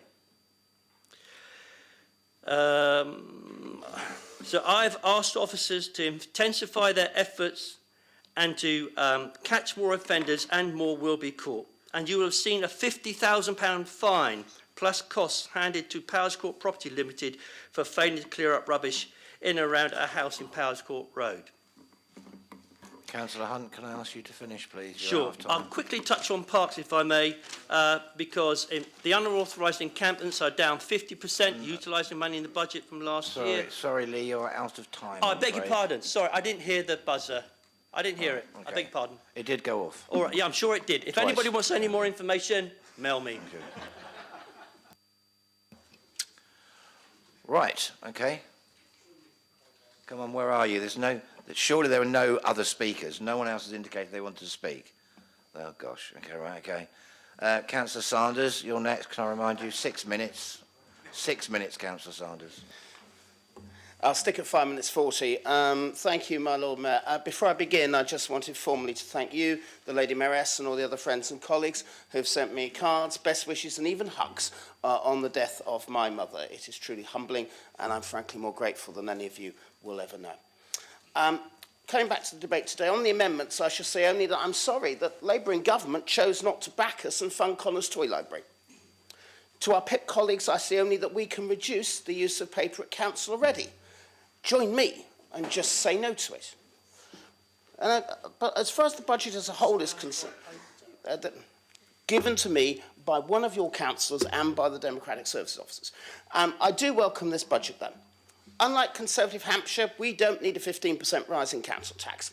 Unlike Labour Southampton, we don't need exceptional financial support. That's selling off the family silver to you and me. The Lib Dems run this city too well, and I am pleased that Councillor Gerarda confirmed that in her speech today. So let me focus on two particular aspects of this budget. As a Baffins councillor, I must comment on the investment it, like so many budgets before it, provides for the area. For years, people have approached me, Councillor Kadir, Councillor Oliver, and before them, Councillor Stagg, on when we will deal with the sediment in the pond. Well, this Lib Dem administration has listened and acted. Hence the money here today. It's long overdue, and I'm sure no one will oppose it. But that isn't all. I'm also delighted that after listening to and lobbying on behalf of local people, we have got this council to overhaul the ball court at the pond too. The state of the surface is unacceptable. If you pass this budget today, it means we can at worst upgrade it and at best provide a brand new facility for the people I represent. This, alongside things that include new picnic benches, stronger fencing at the pond, new play equipment at Cobden Park and buses back on Burfields Road, among many other things, mean that while others moan, we Lib Dems just get on with making the best part of the city even better. Now, I turn to the portfolio I oversee. I have to say, my Lord Mayor, I've heard a lot from our city's MPs, and indeed Councillor Girarda today, about how they are tackling homelessness, and that's great. But they don't seem to have the space or the time to tell the whole story, so please let me fill in the gaps. Now, it is good news, and it is welcome, that Labour has given a bit more for rough sleepers over the winter, and that's welcome. The trouble is, people sleep rough in the spring, the summer and the autumn as well.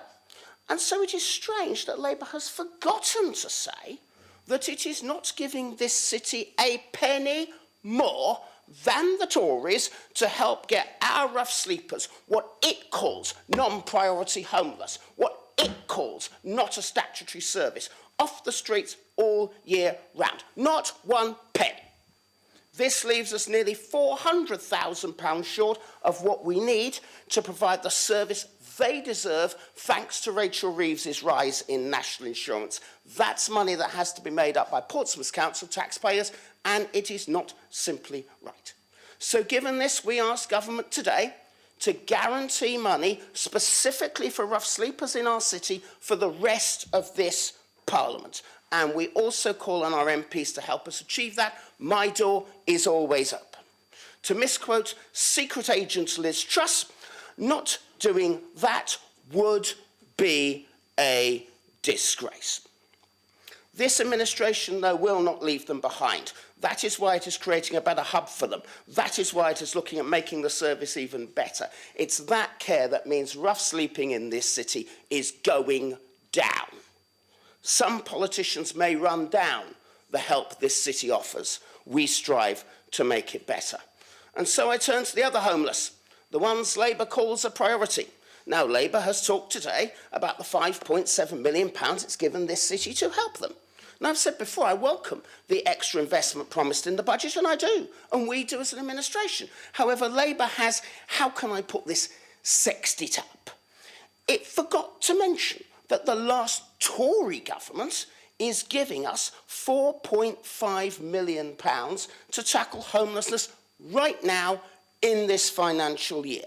It forgot to mention that we can spend only 51% of the new money, just over £600,000, on cutting the temporary accommodation bill that poses a real and present danger to our city's finances, as the leader has stated.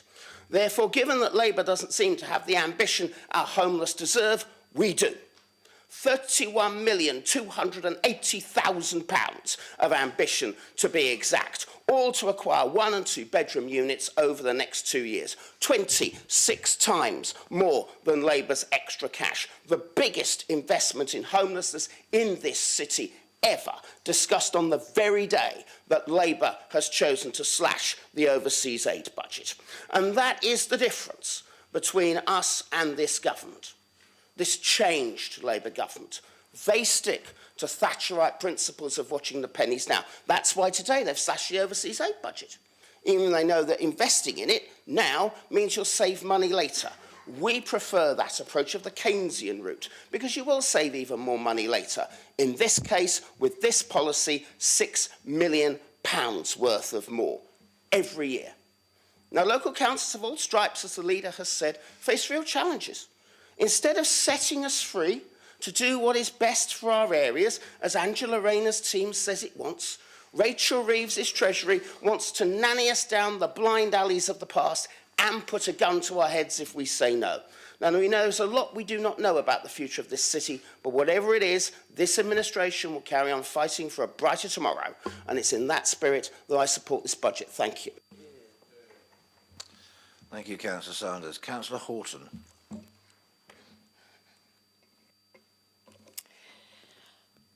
Thank you, Lord Mayor. You won't be surprised that I wish to speak to parts of the budget and relate to children, families and education. And actually, I want to primarily focus on some positives. But before that, I'd like to take this opportunity to wish Councillor Dorrington all the success in becoming Cabinet Member for the most important work that this council does. Of course, I would say that. He knows that I will fully support him in any way I can, and I know that he will make it his own.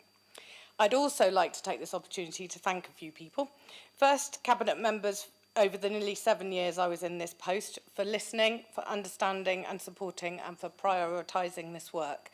Every victory I had on persuading them was something else that we couldn't do, and they are very difficult decisions to make. Second, to Councillor Pitt for covering the portfolio while I was on extended leave and for picking up the very tricky financial decisions that is the DSG in recent weeks. And finally, I'd like to place on record my thanks to the officers who I've worked closely with in navigating a path to survival. I like to think that many of the things that we have to celebrate are down to a high support, high challenge culture that was cultivated. And particular thanks to Chris Ward and Richard Webb for working with me to help me translate numbers into stories. And I like to think that I had some success in translating my stories into better numbers.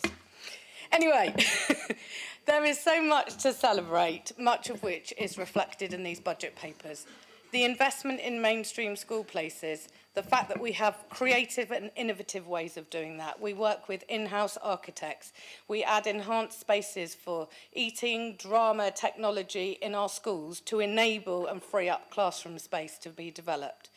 We have early years expansion plans. The leader has highlighted the challenge around this, but we work in partnership with providers, but also we work cross-directorate so that it's a whole council issue.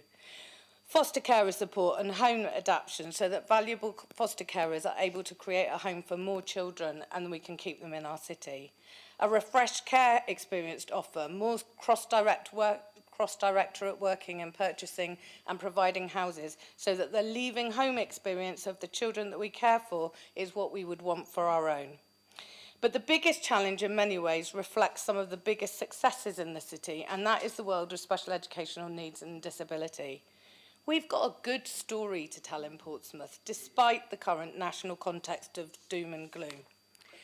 One of the first pieces of work that I did, and I found this the other day when I was clearing out my office at home, was the commissioning of a strategic overview of school places, both mainstream and SEND. And as I say, in this lovely act of synchronicity, I stumbled across this. Portsmouth was, and in many ways still is, ahead of the game. We understood the importance of inclusion in mainstream classrooms and the need for schools to be supported, as well as the importance of alternative provision and special schools. We were committed to keeping all of our children as close as possible for their sakes, as well as being financially beneficial. We prided ourselves on accurate prediction of numbers and being in control of our own destiny. But no one could have seen the seismic and rapid change in the complexity of, or in what in budget terms we call increased demand, but in the lives of a family is increasing need. We're all versed in the national headlines about SEND crisis, and Portsmouth is no exception. We are somewhere in a queue of local authorities edging towards the financial cliff edge, and we just have to hope that we're so far back that something will change before we get there. Yet even within this context, we have opened a brand new special school for autism, expanded and improved facilities in our special schools, further developed our alternative provision, introduced inclusion grants to mainstream schools, rolled out relational practice across the city, have developed and funded a nationally recognised neurodiversity pathway and team. We're leading on a multi-million-pound SEND-App programme, which is basically the modelling and trialling of best practice for the government to use as it rolls out its changes, and they came to us. And here in this budget, we see further investment in all of those areas and more, including big, bold capital investment for a brand new special school, which meets the needs of the most vulnerable children in our city. Will that solve our challenges? Of course not. It remains to be seen how the government will resolve this unenviable situation. The LGA just last week reported that 50% of councils responsible for SEND won't be able to balance the books when the statutory override ends next year. And what that is, it's an override that's existed to date in regards to the designated schools grant. So it's a different budget. Any council needing to go in the red had that covered to meet statutory services. This stops next year and it will be absorbed into this budget we have in front of us. At least 3 million is predicted at the moment and possibly more. Where is that money going to come from? I may not be as vociferous as some of my colleagues, but my plea to Labour is to prioritise halting this. It will absolutely devastate all of the things that we've been talking about aspirationally today. Sorry, last bit. In the meantime, we'll continue to work closely with schools, despite that goodwill being stretched, and of course be open to any meaningful government financial assistance to deal with this systemic failure. How awful would it be to have to stop all early support and preventative measures and only deliver statutory minimum? We know how to do it here in Portsmouth, as demonstrated in this budget, and there are plenty more ideas where that came from. Thank you. Thank you, Councillor Horton. Councillor Winnington, reminder, 6 minutes. Thank you, my Lord Mayor, and I'd like to echo my thanks to all my colleagues on the Cabinet and all the officers that have been involved in putting together this budget which meets the needs of this city. I'd like to start with, obviously, concentrate on the adult social care and public health budgets for this coming year. We've had savings to make, again, for this, so adult social care being the biggest budget on the council also has the biggest savings target to make on the council. And we are meeting that with no cuts to frontline services. We are looking for opportunities to do things in a way that does not cut frontline services and instead looks at other ways to make sure we can make our £670,000 savings target for the coming year. And I absolutely commend that, and that is through the amazing work of the team in adult social care. I also look at the capital that we put in. Adult social care doesn't always have capital. You don't see that every year from us. But there are two really key points that we've got going forwards. One of them is an unfortunate necessity, which is a new computer system.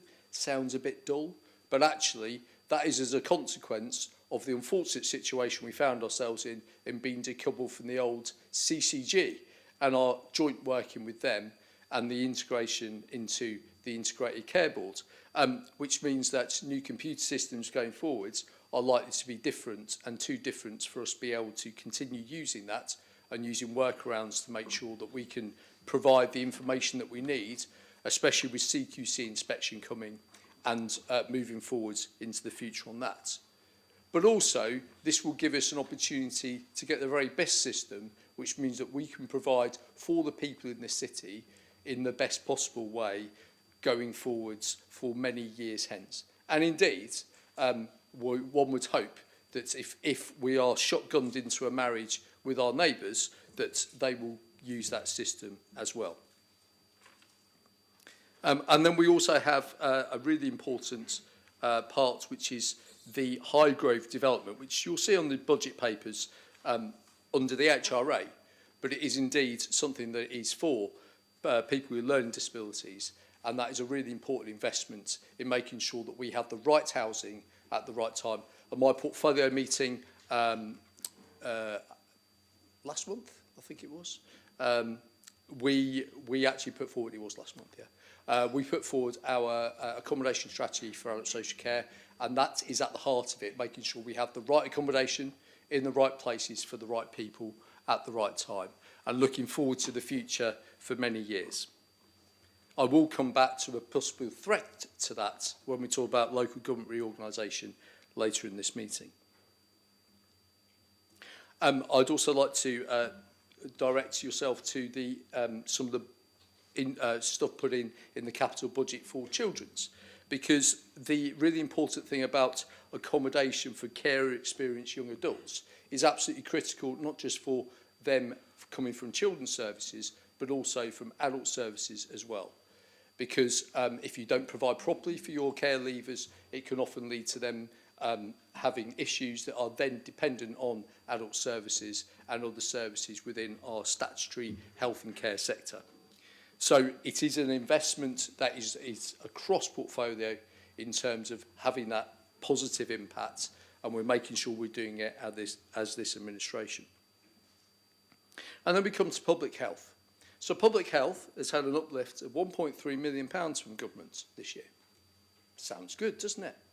1.3 million extra money for public health, all that preventative stuff we can do. What a fantastic thing. It's a bit of a problem though.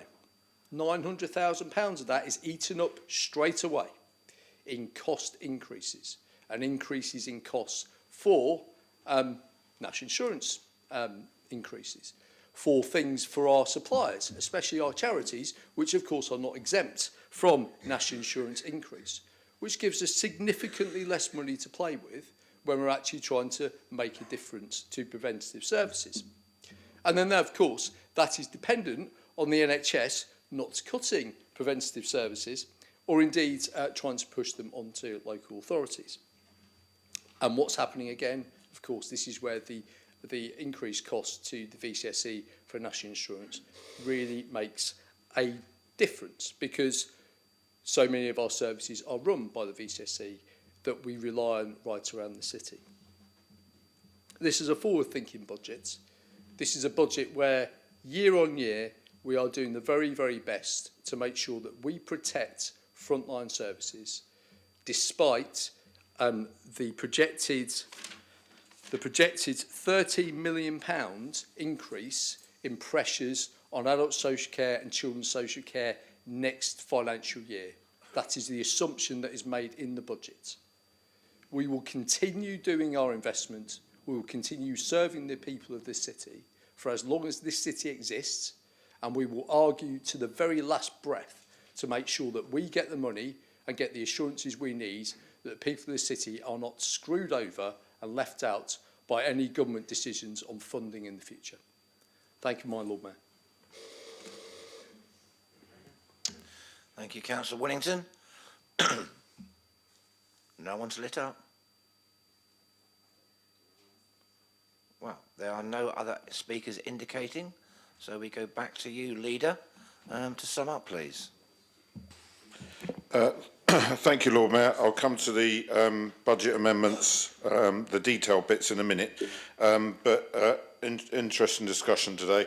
I do want to focus in on the idea that we could just stop the Civic Futures project, because I think that's maybe just a case of needing a bit more information about the way this is going to impact us. That and Councillor Barrett actually popped over to say to me during the debate, you will make sure you make that point when you. I said, yes, I will. Our civic offices are an environmental catastrophe. It's not a case of, well, we can keep muddling on and keep using them. The assessments that we had done showed that north of £50 million would impact us like a train wreck at the end of a 5-year period when we started looking at this a year ago. So quite simply, if we stay there, we don't have the couple of £1 million that we might put in the bank while we'd think about it for a while will actually end up being a £50 million problem, because the very idea that councillors, regardless of whether they're the people who are sat here today or part of a bigger council, would leave that enormous building just closed and rotting is unthinkable, and we couldn't possibly do that. So I was very clear in my remarks earlier on that we are moving through steadily, not at pace, but steadily through the planning process with an eye to what we're designing could be pivoted to something else, but nevertheless we need to do something. So that gives us flexibility. It doesn't tie us in straight away to saying we're definitely going to deliver the civic offices project there. But equally, we will look absolute fools if in 3 years' time, Rachel Reeves is no longer the Chancellor. I've got a bet on that, by the way. And also that her successor has walked in there and thought, why the hell did anybody think this was a good idea? And chucks local government reorganisation out the window, please God. And at that point, we've delayed and we've got that bill looming because all the exterior glazing on that building is failing and we won't be able to stay in there. So then we would end up with a civic offices that we couldn't use and not one that we could move into and a massive bill in our lap. So I understand the sentiment with what you put forward, but if you've been to the member briefings, and perhaps Councillor Magic may wish to ask you to be the Portsmouth Independent Party rep on that, you would see from all the evidence that's being presented that it is the right thing to do, with a slight caveat that I do, as I have already stated today, understand that we don't need to be running at this at 100 miles an hour and buy ourselves a bit of time, but to just park it and put that money in the bank would be fundamentally the wrong thing to do and a mistake. But we can slow things down slightly and be more cautious as part of that process. So, going back and looking at the budget amendments that were put forward, the budget amendment in the name of Councillor Tindall, for the reasons that I've just stated, the administration will not be able to support. The administration is able to subsume the Conservative budget amendment. The administration is able to, and Peter, can we make sure we minute this so that it is, or James, this is specifically reflected in the minutes of the meeting as a reference point. We will fund the transport portfolio proposal in the Labour budget of £3,000, which is the explore the feasibility for a raised zebra crossing on Lawrence Road.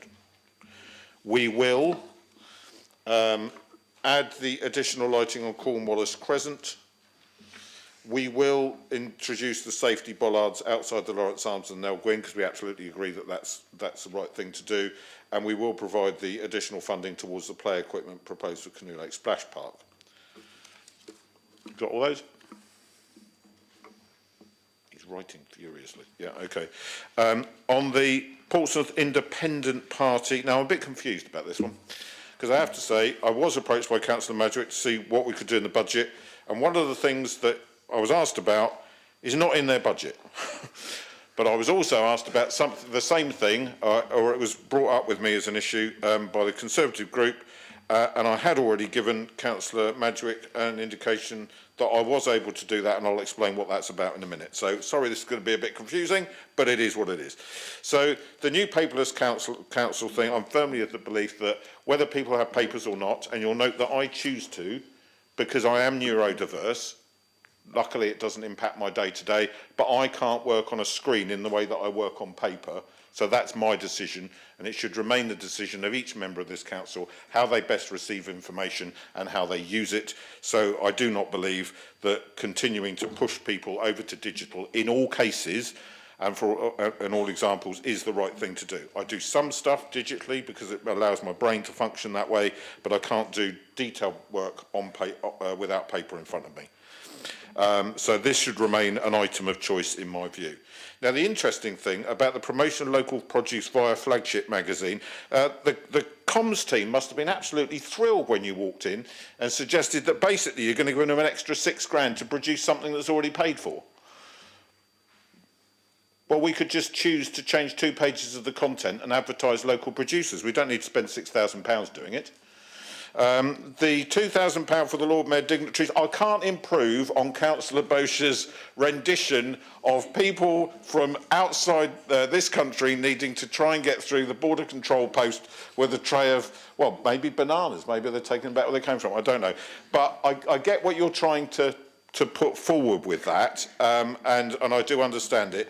But actually, I'd already increased through other funding that sits outside this particular budget, some more money to support twinning so that we can continue to do things at quality with some of our friends, because the budget had run out, and over the last period of time, it had got a little bit, here's a badge and a card.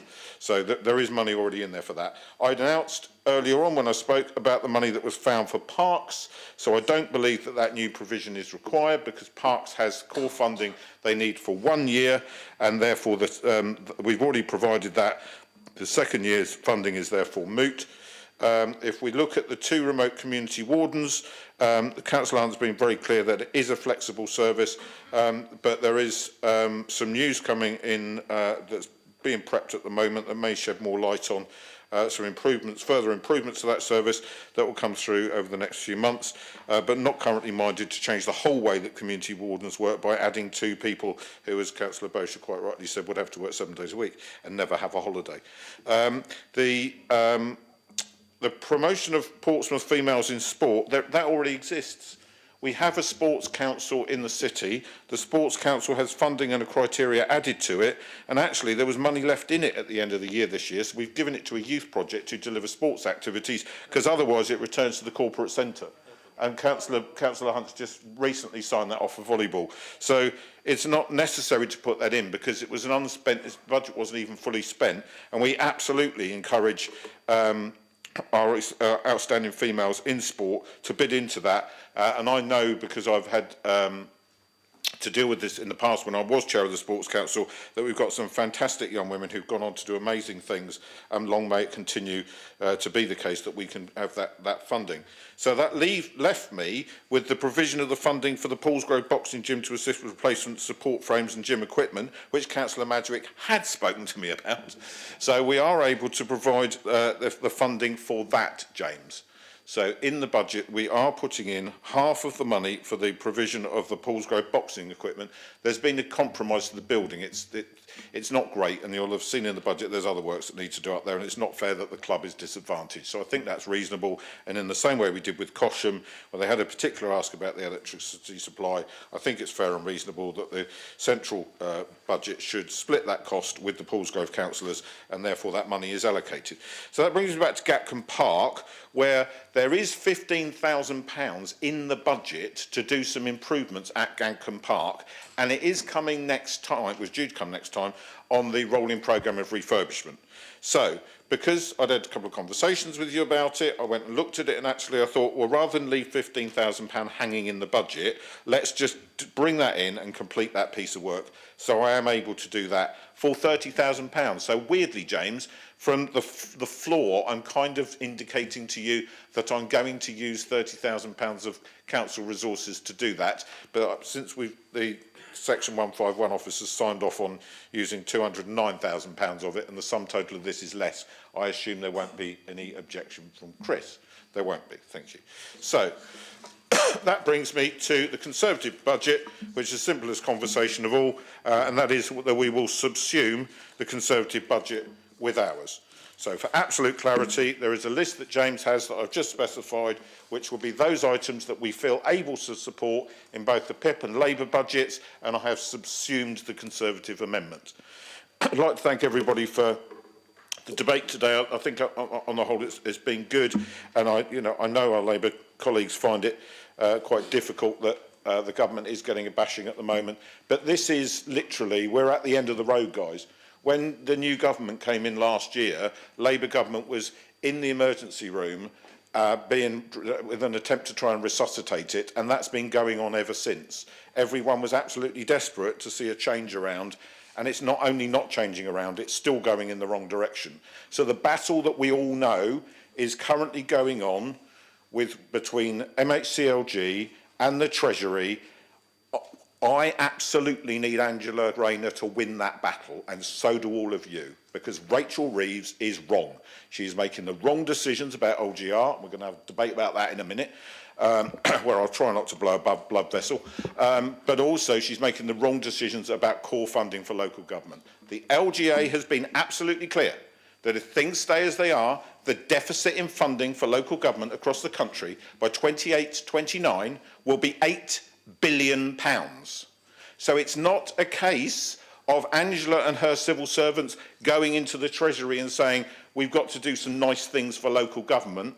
Rachel Reeves needs to understand this is not just nice to have. This is absolutely flipping essential, and if they don't do it, all of us are going to be sitting here joining the conversation with Hampshire and Southampton and everyone else, wondering how we've gone bust, and it will be this government's fault. We cannot allow that to happen, any of us. It doesn't matter whether we're in the government party or an opposition party. We all need to be lobbying, writing letters, making the case that councils in this country need to be properly funded because they know and understand the needs of their residents. And incidentally, the reason they know that is because they have local connection to those residents and not because they're miles away or up a motorway because somebody thought it was a good idea. So thank you all very much for today, and I look forward to another debate about local government reorganisation very shortly. Right, thank you, Councillor Pitt. Right, I'm going to need a couple of minutes here because, as I see it, we had 4 amendments, one of which, the Conservative amendment, has been accepted and subsumed, but of the 3 others, one was poo-pooed, and the other 2, parts of them have been, or in the case of the Labour one, most of it accepted. So I need to double check. Okay, well, just let me clarify that, please, okay? Don't hassle me, just let me clarify, okay? Right, okay.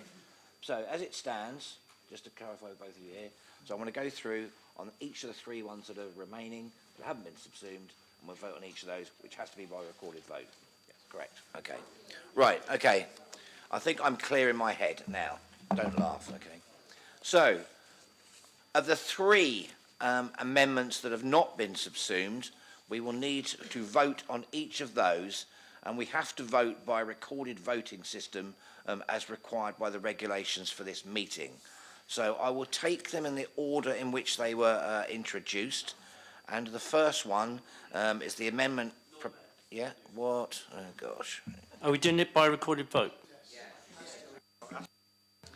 Councillor Hunt, I just said that, okay? So we will go in order, as I was saying, as the way that the amendments were proposed. So the first one is the amendment by Councillor George Madgwick that was seconded by Councillor Russell Simpson. So if I can ask, first of all those members by the recorded vote system that are in favour... Oh, do you want to do this? Okay. Are in favour of the amendment from Councillor Madgwick and Councillor Simpson to please either... Who's in support, basically? Stand up for a recorded vote. Thank you, my Lord Mayor. So as the Lord Mayor has just said, all those who are standing are in support of the amendment in the name of Councillor George Madgwick.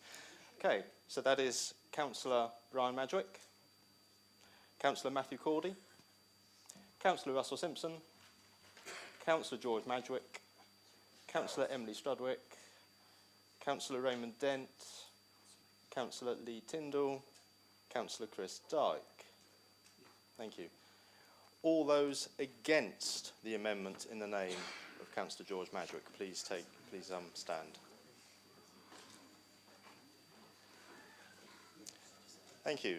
So Councillor Adeniran, Councillor Ghosh, Councillor Smythe, Councillor Jeffrey, Councillor Holder, Councillor Dorrington, Councillor Oliver, Councillor Kadir, Councillor Winnington, Councillor Vernon-Jackson, Councillor Coles, Councillor Shah, Councillor Atwell, Councillor Barrett, Councillor Ashmore, Councillor Candlish, Councillor Adair,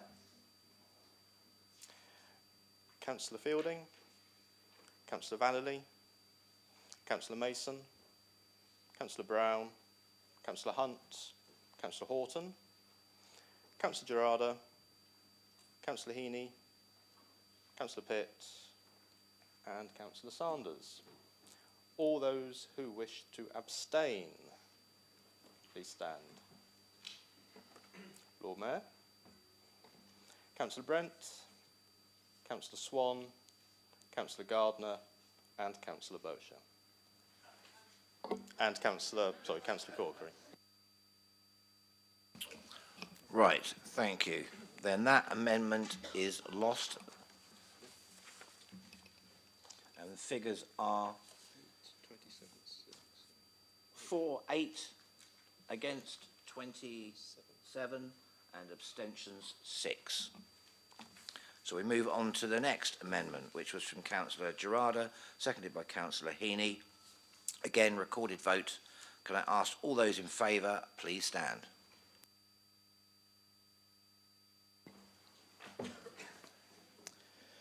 Councillor Adeniran. Councillor Ghosh. Councillor Smythe. Councillor Coles. Councillor Shah. Councillor Fielding. Councillor Vallely. Councillor Gerarda. Councillor Heaney. Councillor Dyke. Councillor Dent. Councillor Tyndall. Councillor Strudwick. Councillor Brian Madrick. Councillor Russell Simpson and Councillor George Madrick. All those who wish to vote against, please stand.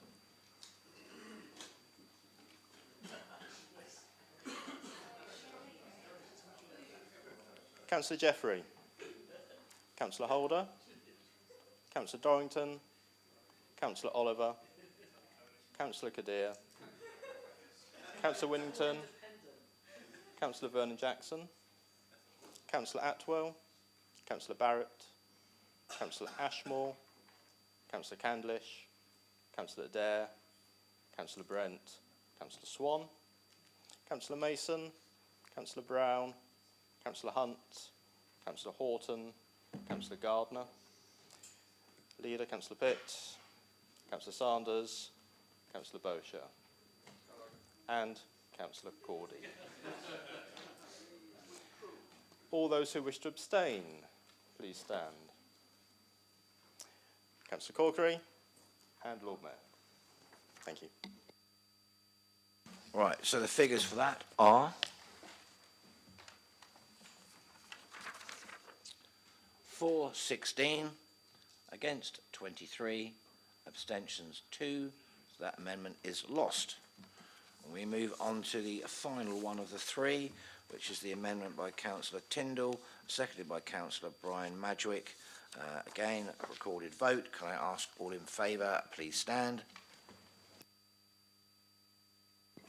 Thank you, Lord Mayor. All those in favour, Councillor Brian Madrick, Councillor Cordy, Councillor Simpson, Councillor George Madrick, Councillor Strudwick, Councillor Tyndall, Councillor Dent and Councillor Dyke. All those against, please stand.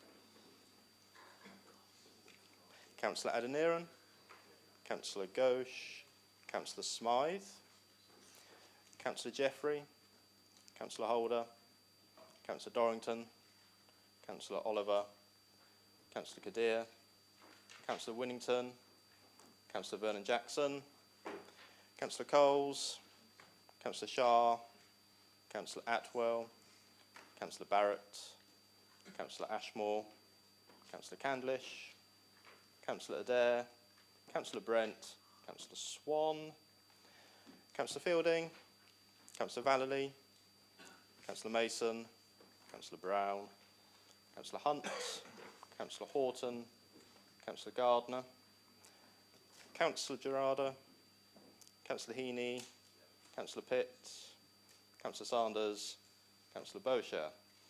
All those who wish to abstain. Councillor Corkery and Lord Mayor.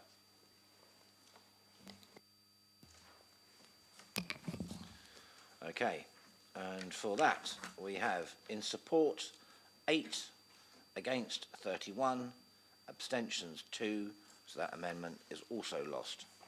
Which takes us back now to the substantive amended, in effect, proposal, recommendation by Councillor Pitt and seconded by Councillor Sanders. Our final vote on this, could I ask all those in favour, please stand.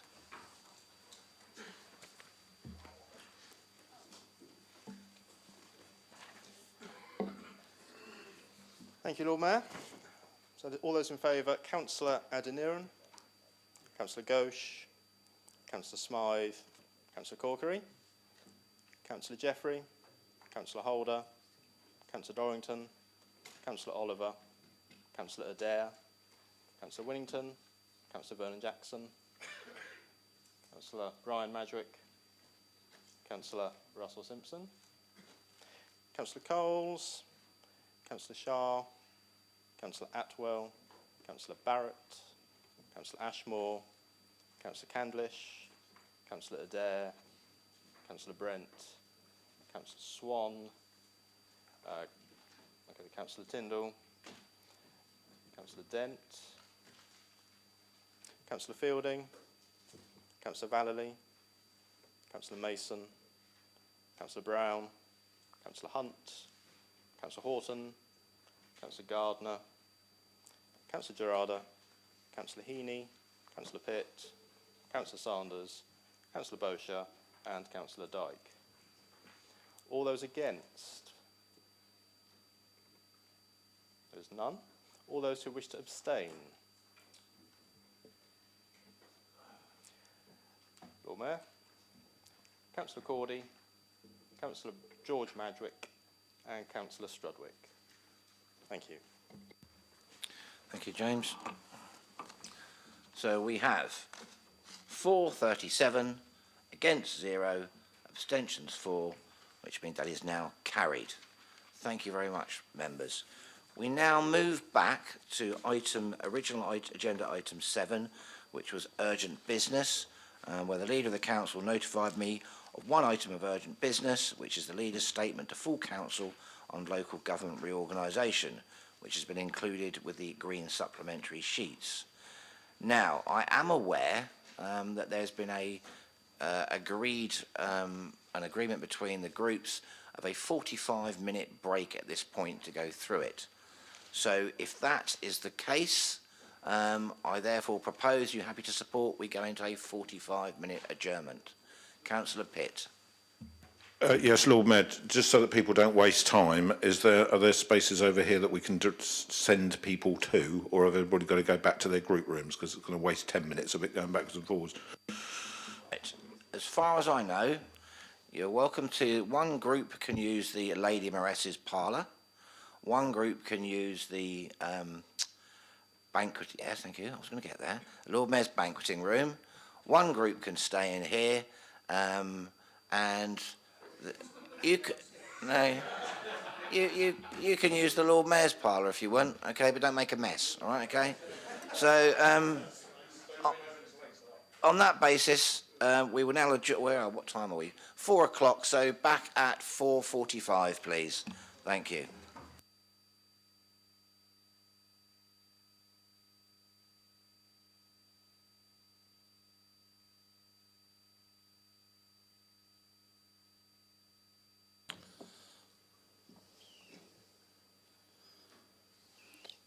Please be seated. Now, where were we?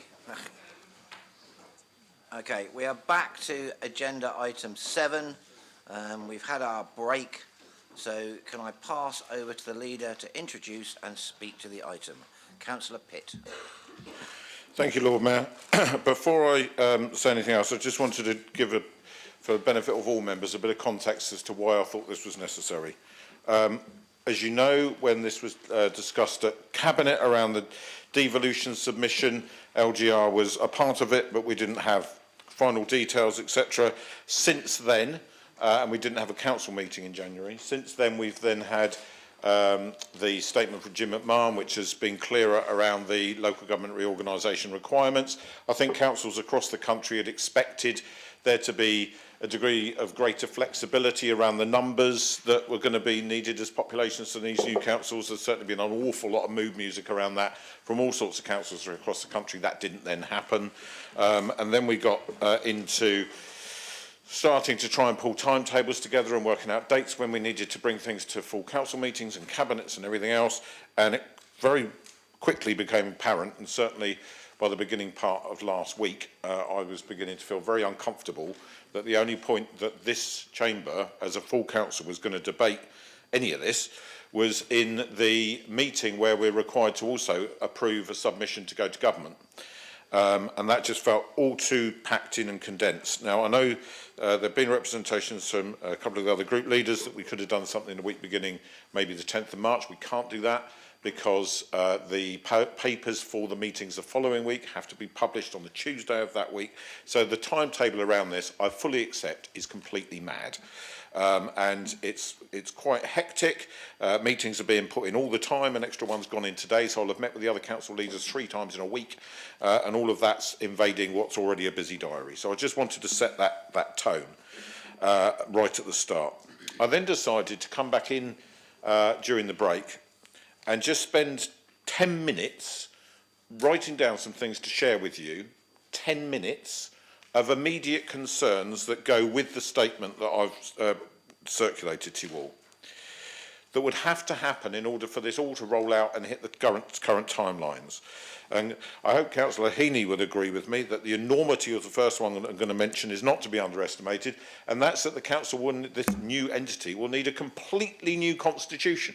You know, we're doing this under Standing Order 26. There won't be a Standing Order 26. There'll be a whole new set of standing orders and principles and committees and everything else that all has to be set up with all the governance to go in place. Imagine the amount of work involved. I'm sure there'll be a handful of people who are elected members of the council who will relish the opportunity, but for the rest of us, it will drive us potty. There's also the issue of town and parish councils, which, in order to retain their mayors, it's perfectly possible and probably likely that Havant, Fareham and Gosport, if they were to come in with us, we don't yet know, may want to retain theirs, but they also may want to set up town and parish councils, and they don't have a precepting limit. So they could impose precepts that are completely out of kilter with the 4.99% and all the control we have so far. And it's possible that in the interim, a load of the assets of those councils could be transferred into those town and parish councils, who incidentally have councillors who don't have allowances and very often don't even have elections. The new council tax, which we're dealing with, is we are anticipating for the next 3 years 4.99%. That's what we're factoring into our budget calculations. But of course, that's all out the window because there would need to be a new council tax set for the new area, and in all likelihood it's going to be 15 to 20% because we know that Hampshire was relying on a 15% increase to balance their budget, and their deficit isn't going away. We've got discretionary services, community wardens. We wouldn't have been putting them in for a couple of years, George, because they might not be there at all.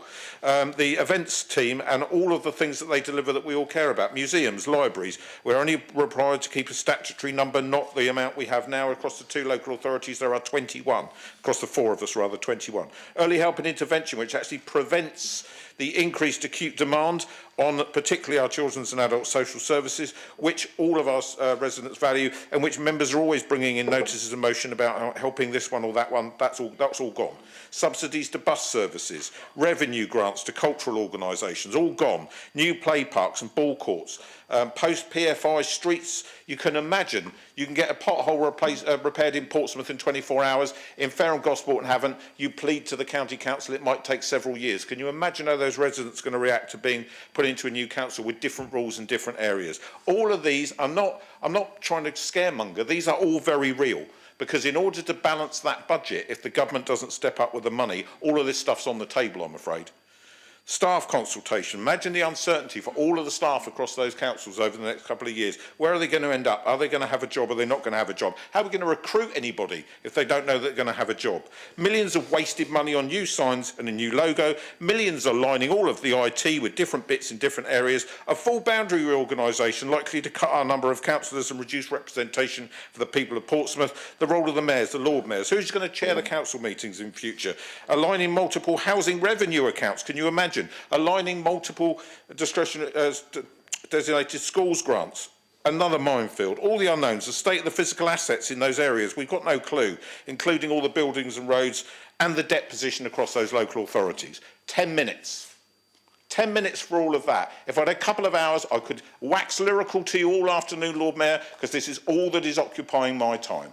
So the purpose of today is to state some truths that I believe are self-evident to you in the statement, and to give an opportunity for elected members of this chamber to have their proper say before the officers and the administration have to put in our response to the LGR consultation by the 21st of March. That is why we were here. Thank you, Councillor Pitts. Members, the matter is now before you for debate, and I can remind any members, Sorry? I'm about to say that. Give me a moment. Oh, there's two now, is that? Okay, fair enough then. Well, I was aware of one amendment that's been handed to me. Apparently there's now another amendment which I haven't seen yet.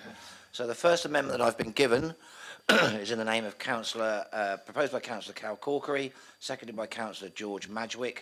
Can I ask that to be circulated first of all before I ask Councillor Corkery to speak to it, or just check what the second amendment is?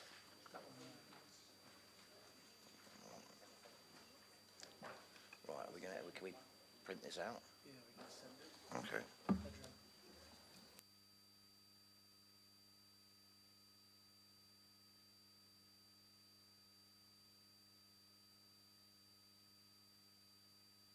Right, sorry, has this First Amendment been given out? Oh.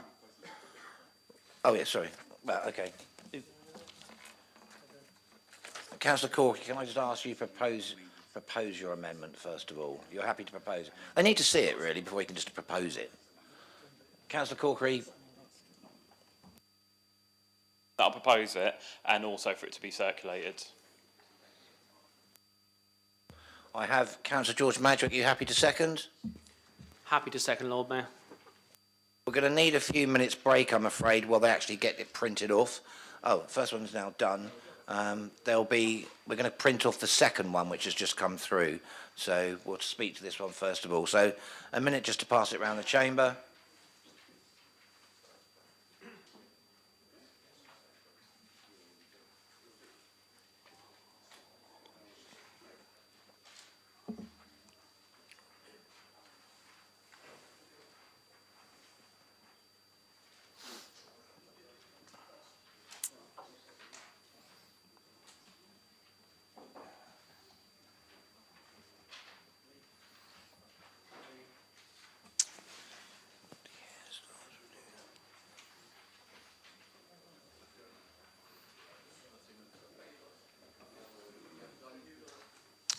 Right, okay.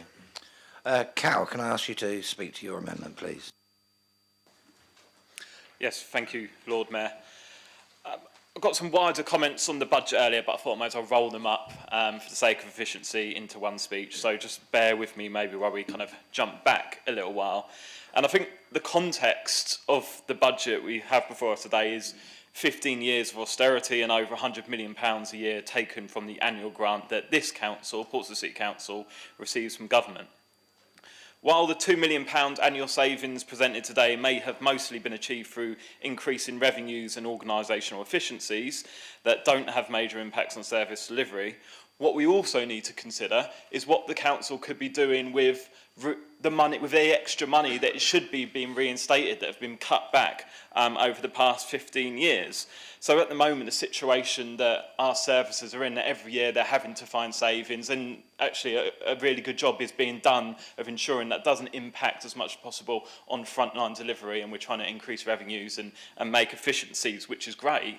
But that doesn't address the fact that social care and education and housing and all of those other services are still falling over, are still facing massive deficits, are still in need of a new financial settlement just to get to a position where they're balancing the books, and then perhaps start looking forward about how we can expand our services and expand the support and the services that people in Portsmouth can rely on.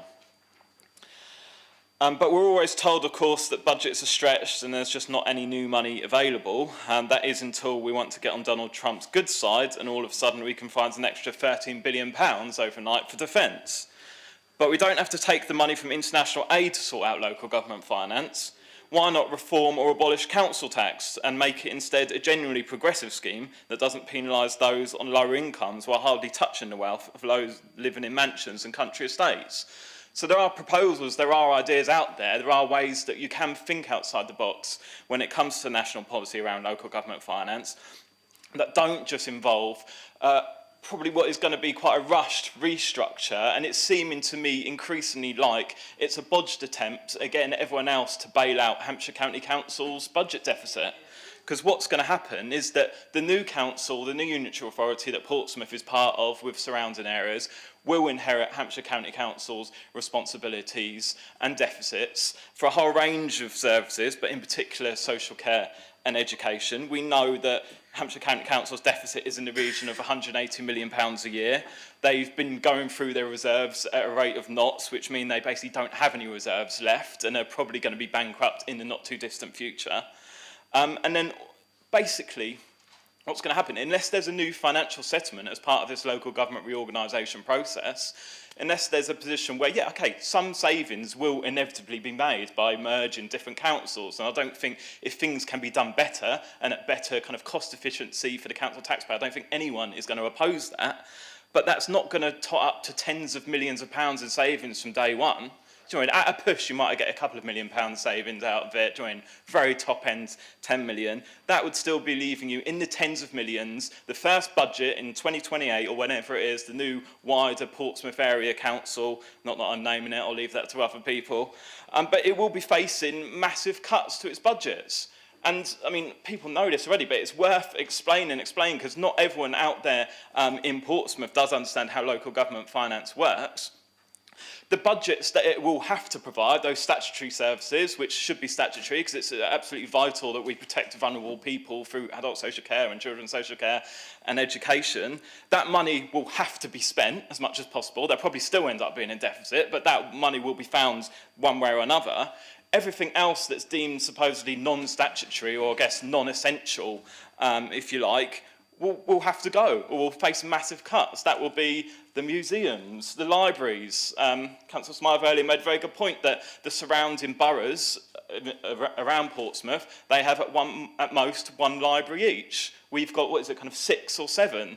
Clearly that wouldn't be sustainable, even more, that wouldn't be sustainable in a new council area because it would have to surely be fair across the board. So that's going to mean potentially those services going from Portsmouth, and that's just the kind of the top of the list. There's a lot of stuff that I don't think people realise that the council does, which is non-statutory, that it could be cut if it's all of a sudden faced with a budget deficit in the tens of millions of pounds. And it seems to me that is what's going to happen unless something changes.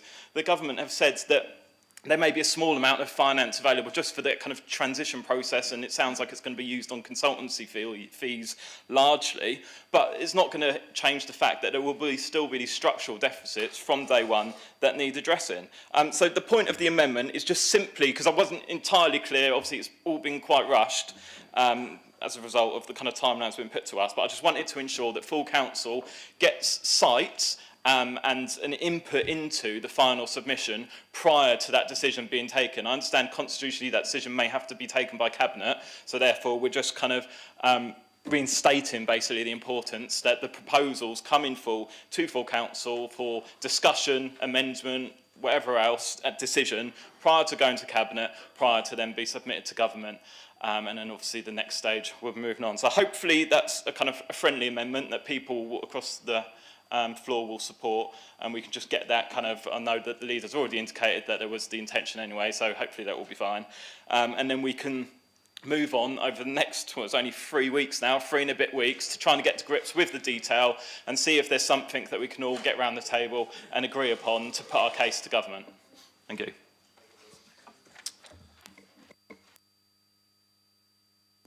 Thank you, Councillor Corkery. Right, I now have another amendment, which will be ready for circulation, in the name of Councillor Heaney, seconded by Councillor Gerarda. Councillor Heaney, can you confirm you're happy to propose that as an amendment? Yes, Lord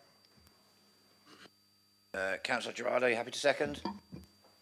Yes, my Lord Mayor. In which case, can I ask that to be circulated, please?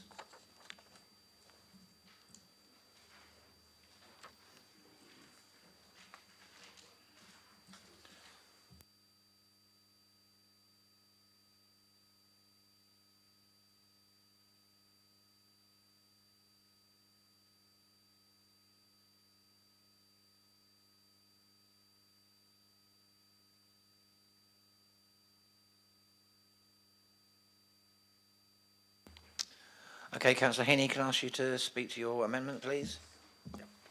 Thank you, Lord Mayor. We were very surprised to suddenly get this statement middle of Monday afternoon with quite a lot of detail about the local government reorganisation. And we were asked for our views. It had to be in by 5 p.m, so I was told. And for some of us, I was actually working. It's not really possible. And I was really surprised that of something of such import we weren't at least given an opportunity to consider a draft of some sort and give our comments back, which the leader may or may not have decided to accept in advance.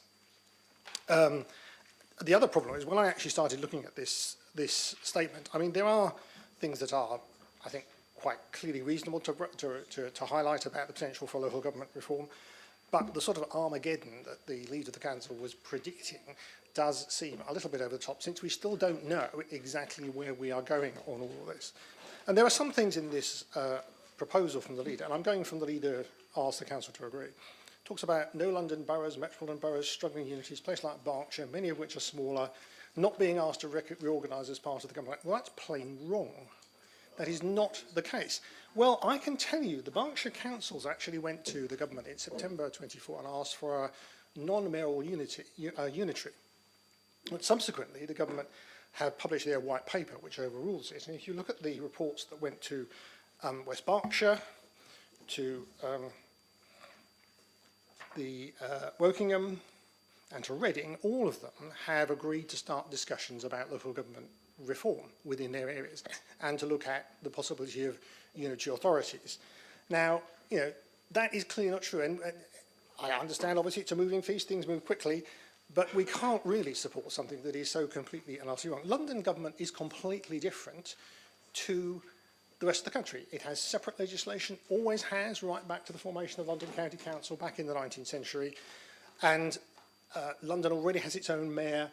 They've never reorganised London government at the same time as they've done anything else, and the classic example is 1972, when London government was left out of the arrangements to create two-tier authority. So it's an irrelevance to bring these sorts of things. It is not, it is just opinion and trying to find an excuse for actually trying to oppose the proposals. I understand why people might want unitaries, but actually if you look back at the history, going back to the 1960s, through the 1990s, the Local Government Commission, the Redcliffe Moore Commission have all, after considerable research and study, recommended that single-tier unitary councils are a reasonable model to follow. They have never happened in the way that was proposed by us for all sorts of political reasons. And what the past government did, the Conservative government did, was they were doing effectively deals around devolution and local government powers on a deal-by-deal basis, a menu with specials, as they called it. So certain areas got certain powers, certain ones didn't get them. So I think the problem we've got here is that the most important issue, and the one that I want to include, is the money. That is the most crucial issue, because if we are going to have change to local authority, and I don't see any principal reasons why we couldn't change to unitary authorities. I have, going back to the 1990s when I was first elected, when we first got the powers back, I couldn't see a strong reason why we couldn't have created a larger unitary that took in the areas of Fareham, Gosport and Havant, because they work in terms of economy, housing markets, jobs, education. You know, that people don't always recognise the boundaries. Those communities have distinct interests, but the way you meet those communities' interests is you devolve decision-making down to those communities and the councils that represent them. That would be a good principle that could be adopted for a new unitary. So the principle of unitary authorities, I don't think, is something that is so outrageous that we can't possibly support it. But I do think we actually do have to make sure the money is right. That depends on two things. One, it depends on the fair funding review and making sure that is right. And the consultations, I understand, are taking place about that at the moment, and we need to know more about that. And the second thing is the comprehensive spending review. Because it's quite right that taxpayers in Portsmouth and Southampton who've had no part in the decision-making of what goes on at Hampshire County Council, because they don't send members there, should have to be landed with the responsibilities of that authority. I mean, ironically, although some people claim it's going to be bailing out Hampshire, effectively what will happen is Hampshire will disappear. The only thing that won't disappear is their debts.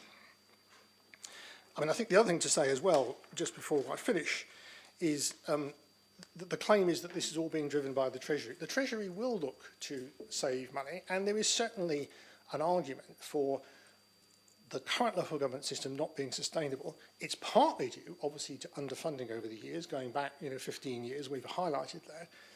But the sustainability of authorities like Portsmouth is under threat. We've heard that today, we've heard that in the budget.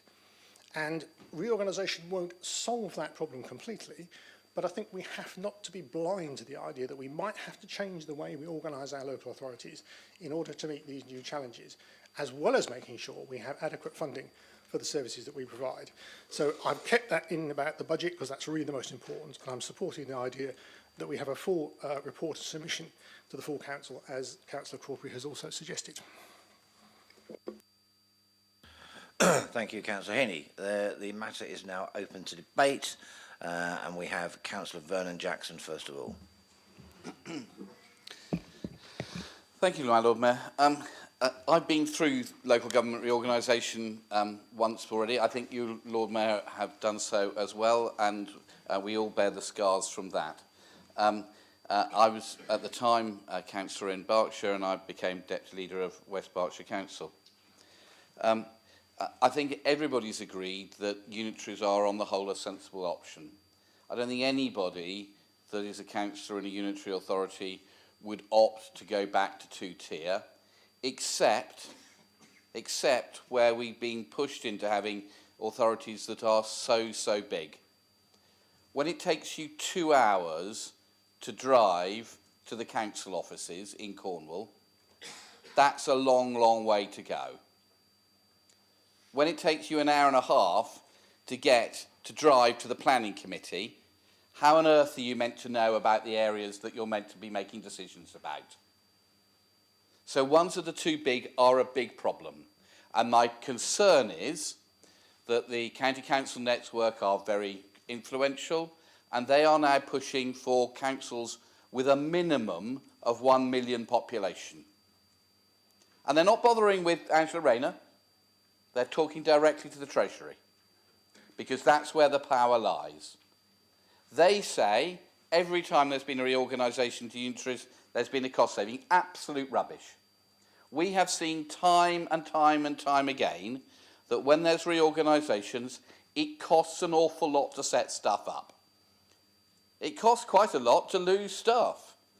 If we're being pushed into Fareham, Gosport, Havant, etc., we've got quite a few too many chief executives. And they're very expensive to get rid of. So I think one of the real problems with this is the speed that this is being done. That government came to us and they pushed us into having a strategic elected mayor against our better judgment, because they said we'd have more time to be able to look at local government reorganisation. And then they came back and said, oh, terribly sorry, we lied to you. We lied from the government. Actually, you've got less time than when people didn't put stuff in. It's an absolute outrage. So I thank the Leader of the Council very much for bringing this here, because this is a lunatic time frame. We've got to put stuff in 3 weeks' time.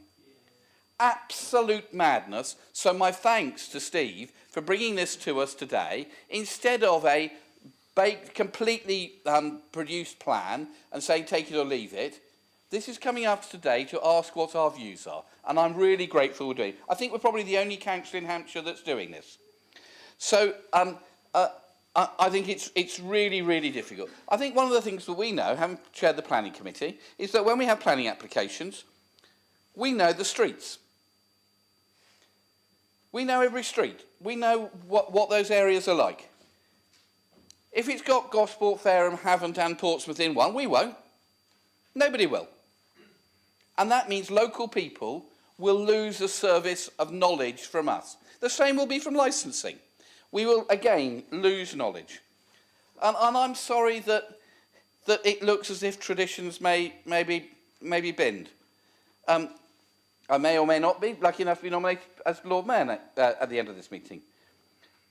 I will be really sorry if I am the last Lord Mayor of Portsmouth to be allowed to chair things, or whether we'll have an extra layer of local government imposed upon us.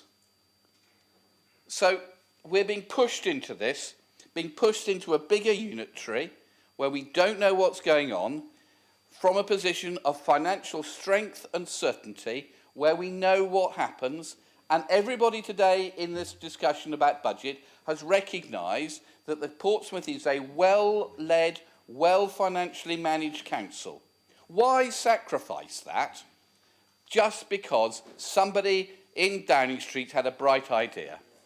So, my Lord Mayor, I think we should be saying very, very clearly to the Leader of the Council, you should be negotiating, but you need to be negotiating from the position that we want to stay as Portsmouth.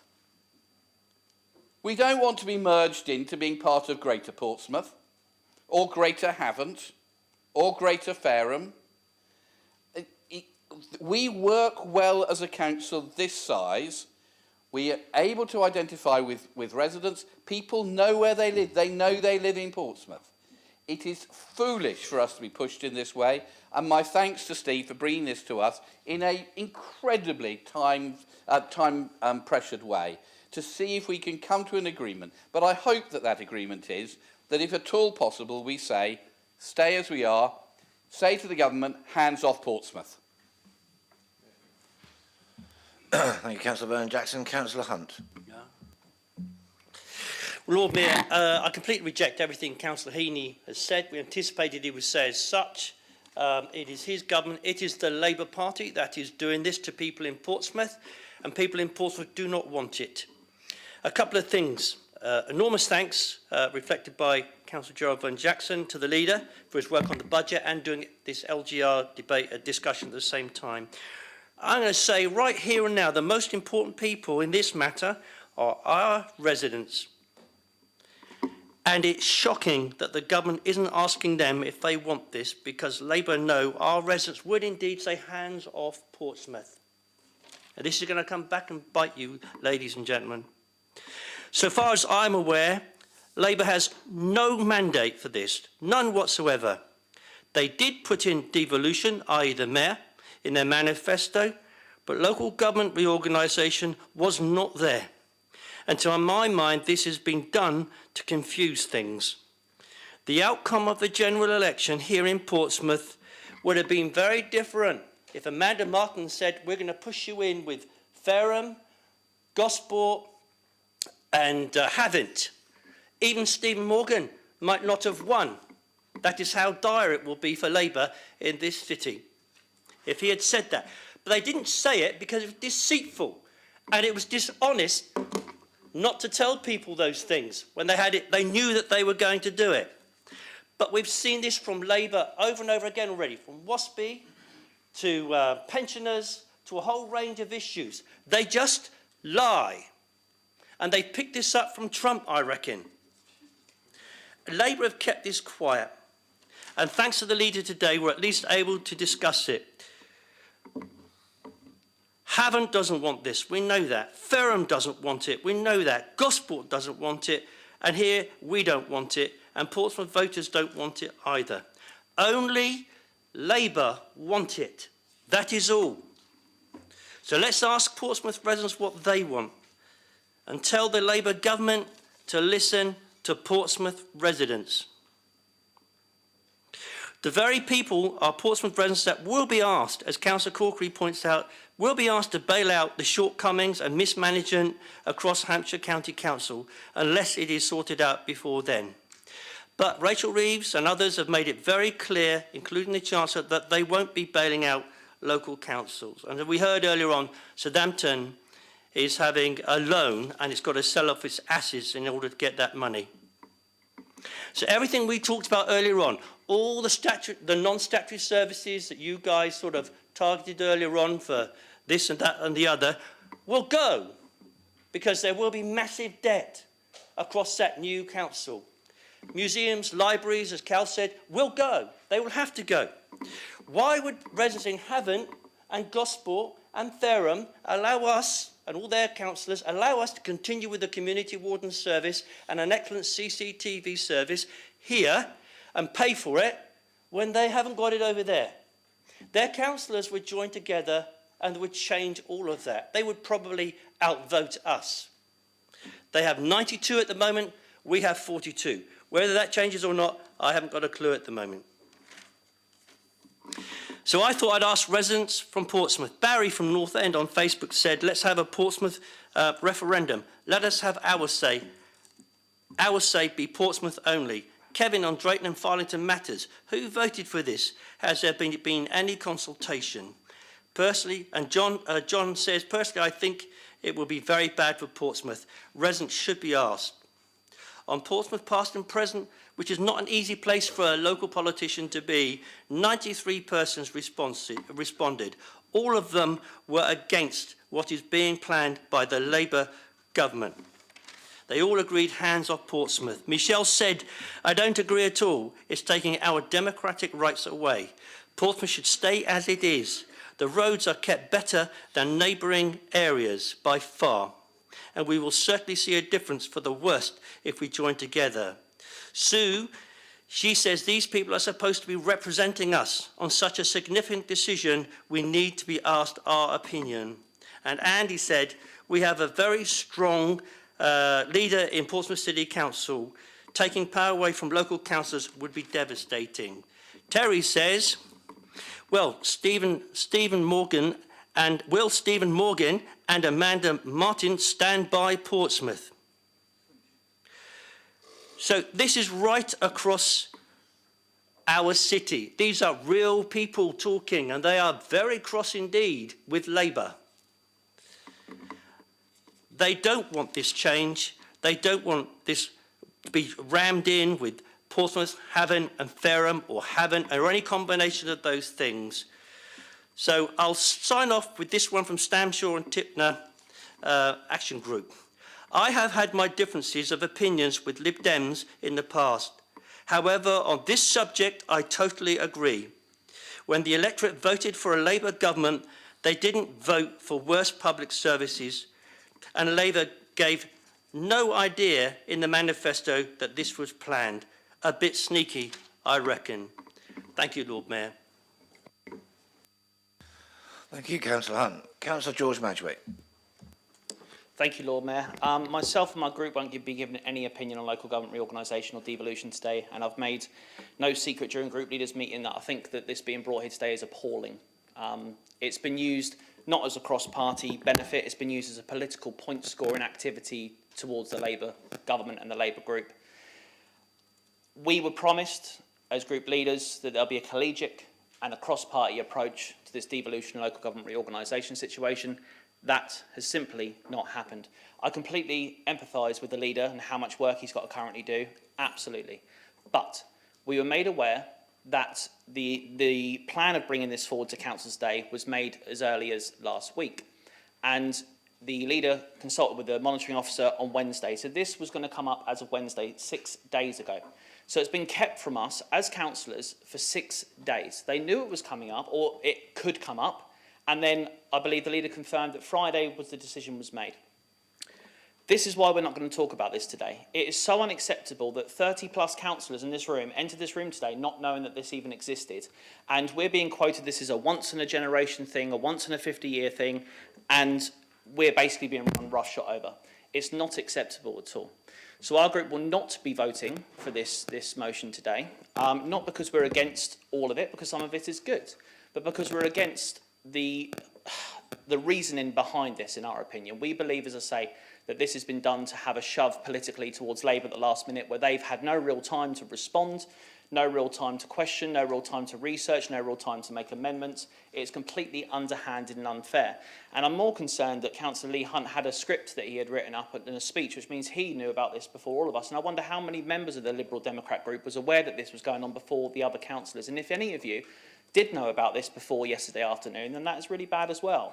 We haven't been given the chance, as opposition parties here today, Tories, Labour, the Independents and obviously us, to really scrutinise this. And it's not, Lord Mayor, what we were promised as a council. We were promised as a cross-party working relationship. As I say, and I'll confirm, I do respect and understand the pressure that the leader's under, and my God, I wouldn't want to be under the pressure he was under. But if we received clarification on, say, Tuesday or Wednesday last week saying we have a potential intention to put this forward, we could have informed all of our councillors and we could have all planned and thought about what we were going to say. If then on Friday we were informed, right, it definitely is going to go on the order paper, we would have at least had the weekend to mull it over and our groups could have spoken to our respective people. I don't believe for a second, and I'm sorry, I don't believe for a second that this is on the order paper today to bring some kind of collegiate work in where we all get a united opinion. I don't believe it. I believe it is for political point scoring against my Labour colleagues, and I believe that's what the intention is for. We need to bring this back appropriately to a meeting. This decision, and I've already spoke to the monitoring officer, it's our strong belief that the Standing Order 26 has been misinterpreted and misused in this situation, and the monitoring officer has given an opinion that he doesn't believe so, and that's absolutely fine. But we believe that the leader has used this power inappropriately to put us all on a uneven footing, because it's clear that the Liberals have had advance notice of this motion going forward. This decision falls with Cabinet, and I absolutely respect and appreciate the administration bringing it to group leaders and to bringing it to an open forum. Of course I respect that, and of course I welcome that, and of course we support that, absolutely. We absolutely support the leader's intention to not sign into a deal that's inappropriate for our residents. Of course we support all that. I'm sure we all do. We love Portsmouth. We want the best deal for us. What I draw a line of is political point scoring, using this to shoot shots at other people. We shouldn't do it. You can laugh all you want, Steve, but that's what's happened today. You've not given Labour group, I don't know why I'm sitting here defending Labour, this is a term for the books, but at the end of the day, you've not given them the chance to defend themselves or to have time, and it's unacceptable. It's not good enough. So we will not be supporting this today, not because I say we're fully against it, but because we're against what they're attempting to do towards the Labour group, and we feel it's not within the collegiate cross-party working that we were promised when this come up. And I hope that moving forward, we're more well-informed in advance. Thank you. Thank you. Councillor Hugh Mason. Thank you, my Lord Mayor. Before I make my substantive points, I didn't see any of this until I had an email late yesterday. The reason for this is that this is moving so fast. I gather that the first draft had to be changed because the situation had changed and the views of other councils had changed. This is an emergency. This is something which has come up out of nowhere very, very rapidly. And I do not think that Councillor Pitt could have produced this any earlier than he produced it. I certainly was not aware of the detail of this until this morning. I wish, however, to speak to paragraphs 2, 9 and 11 in this recommendation, my notes being on them this afternoon, and more specifically to section 133 in the English Devolution White Paper, which I have before me. To speak to that, powers in the right places. 133. We will shift the balance of power, but this must happen at the right level and to strong institutions able to deliver. Right level, strong institutions. I do not think that either with the mayoral authority or with the unitary authorities that the government has got to the right level. If we see the types of things which are being devolved to the mayoral authorities, transport, strategic planning for industry, industrial research, aspects of health, being devolved to the county level from central government, major planning. Now, I'm in favour of the devolution, very much so, but to a regional level. They've got the level wrong. Redcliffe Maud was right in the 1960s, right now, that these type of things, transport which goes across a wide swathes of the country, strategic planning, the Oxford-Cambridge link and the development there, this is across county boundaries. If we're going to devolve, and I certainly hope we do devolve, and I agree with the government that it is necessary to do and important to devolve, it is to a higher level than we have got here. This won't work properly. There will have to be bodged arrangements between the various local authorities, the mayoral authorities, to make it work. The West Midlands is just about big enough, the whole of the West Midlands, to do this kind of thing. So we've got the wrong level there. I would suggest also that we've got the wrong level when it comes to unitary authorities, the next layer down, because they have to be truly local. That point has been made and was made very effectively by Councillor Corkery, who said this was a bodged thing. 500,000 plus is not local government. 500,000 plus is not the size where you can know the streets, you can know the neighbours, you can know what is going on. And in suggesting this, that you have to be at least 500,000, the government has ignored the efficiencies of many unitary authorities, which are less than 500,000, indeed less than 230,000, which is Portsmouth's size.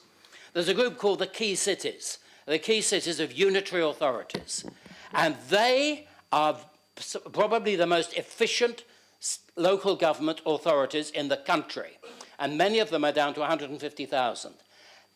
Portsmouth is one of the most efficient of these. To do away with it in favour of a much larger group is just wasting the efficiency which we have. Local must mean local. They are also ignoring the advice of their own advisors, who put a minimum of 300,000, and I still think that is too big, incidentally, but at least it is not 500,000. So what should our strategy be? I think this is fairly self-evident from paragraph 11. We need to do three things. Three R's. We need to resist this, and we need to resist this by rational argument, by reason. We need to reason with government in the best way we can to make sure that they come up with a rational solution. But the last R is that we must request our MPs to stand with us. They are people who represent us locally. We must ask them specifically to support our position as laid out in this statement. Thank you, my Lord Mayor. Thank you, Councillor Mason. Councillor Darren Sanders. Standing Order 39B, Lord Mayor. Which is? A point of explanation. Point of explanation. So, bless him, Councillor Madrick claims I have a script prepared. If you'd go look at my Facebook page, or indeed Councillor Corkery's Facebook page, we were saying more or less the same thing, which I've said today, what, a week, 2 weeks ago? And so it's not a prepared script, it's simply what I've said, and the rest of it was the voice of the people of Portsmouth who have been answering it. That's it, Lord Mayor. Thank you. Back to Councillor Sanders. Thank you, my Lord Mayor. Firstly, we're happy to subsume the Corkery-Madgwick amendment. Today, as Cal has outlined, is not about point scoring, but establishing principles for getting us through the next few difficult weeks. And I have to say, it's quite interesting. One lifelong socialist explains capitalism much better than many capitalists, I have to say. Labour's amendment doesn't do that, doesn't give us principles, and so on that basis, it should be rejected. Now, this is not down to inexperience. Just under 28 years ago, Portsmouth decided to stop being a two-tier council and go it alone. Now, although there have been problems, the city actually hasn't done a bad job. We kept our youth service and adventure playgrounds. Others got rid of them. We kept our port, which under us is on course to be the first in Britain to be carbon neutral. We have wardens. Others don't. We kept our libraries open. Others closed them. Things like Gunwolf, D-Day Story, Spinnaker Tower, Victoria's Festival have put this city on the map. That's down to bold vision by all parties who've run this place since 1997, and a culture that is broadly, to coin a phrase, listening, caring and competent. So when Labour wants to scrap all that and merge us with others, we owe it to the people who put us here to ask one simple question. Why? Why, as Councillor Corkery has said, should we take on Hampshire County Council's massive deficit? So big that it will declare bankruptcy before the end of this calendar year if nothing changes.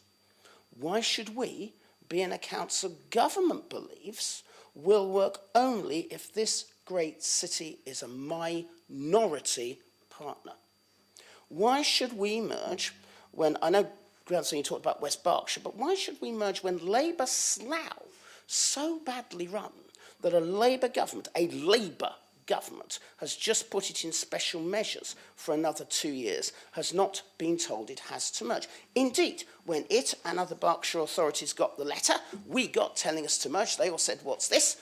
And they were told that they were copy addressees and could stay as it is. Now, interestingly, Slough does want to merge with other councils. It wants to merge with London boroughs, interestingly, which it can't do.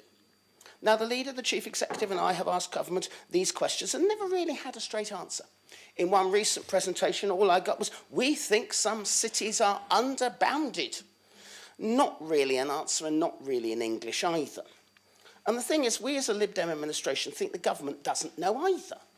Compare it with Labour's plans for devolution. Now, I may not like mayors. One person deciding 2 million people's lives is the stuff of Donald Trump's dreams, as far as I'm concerned. But as the presentation I mentioned just now showed, there is a logic and a coherence behind it, and an election mandate. We got slides, we got bullet points, we got timetables. And that's all the hallmarks of what I've seen of the local government team led by Angela Rayner. And that's why this administration has put aside its reservations and signed up with our partners to take powers away from Whitehall. Half a loaf is better than none. Compare that with these proposed shotgun weddings. Different things said on different days. My favourite must be being told by the local government minister we didn't have to urge on a Monday, and then being told by the same local government minister 27 hours, not days, hours later that we had to. No clear plan. No clear logic, as Councillor Mason has outlined. The logic behind it cites a report whose figures the same government ignores. This is all the hallmarks of Rachel Reeves' Treasury. The one that, as Councillor Bosher reminded us earlier, gave us Winterfield allowance cuts that won't save money, a betrayal of the WASPy women many of us will not forget, and only today slashing the overseas aid budget by 40%, knowing that investing in it now will save money later. This is a Treasury that's replaced prudence with a purpose, with cuts without a clue. And that's why I back the leader's statement today. We owe it to this great city not to chuck away our hard-earned successes on a whim without evidence, and this statement gives us principles with which to work in the following weeks. Key to that, as the leader and others have said, and Councillor Heaney said as well, is cash. £180 million of it for Hampshire County Council. That's why they wanted a 15% council tax rise this year. Southampton remains on life support. Labour says Portsmouth taxpayers must fund that shortfall. Those were the same principles the Glazer family had when they took over Manchester United Football Club, turning the most profitable club into the world into the most debt-ridden football club in the world. And I don't think if you're a Manchester United fan, you'll know that things haven't really been the same since. This Liberal Democrat administration, I have to say, prefers the Eisner approach to running a football club, sensible investment and proper management. But don't take my word for it, take Somerset. It merged into a unitary less than 3 years ago. It found we took it over as Liberal Democrats, we found deficits, debts, no government help. Now we're forced to sell off assets, cut hundreds of jobs and provide a 7.5% council tax rise. These are called efficiencies. In reality, it's a destruction of that proud county. Our job, as many of us have said, is to fight for this city, to keep the gains we've made and to make the lives of our children and grandchildren easier. We want to keep our libraries open, keep our wardens, keep our port, keep our youth service. All are under threat, as the leader has outlined, because the deficits we will be forced to take on if we're forced to do what Slough and others are not and join a shotgun marriage. We will be bust on day one. Now, Labour's desire for sustainable public service is a welcome change from the Tory years, I have to say. Very welcome indeed, and that's why we're taking part in devolution. But the best way to ensure that we have sustainable public services in our city is for the mergers to happen elsewhere and to keep government's hands off Portsmouth. Thank you, my Lord Mayor. Thank you. Councillor Winnington. Thank you, my Lord Mayor. And I just want to address Pitt first and Councillor George Madrick's comments.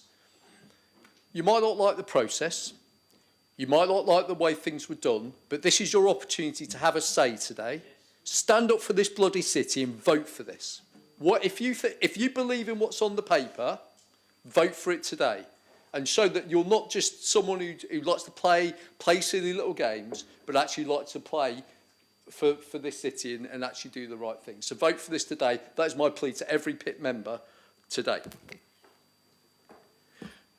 Councillor Heaney always likes a bit of a history lesson, so I'm going to do a bit better, because the thing about Councillor Heaney is he often leaves out the really important, interesting things.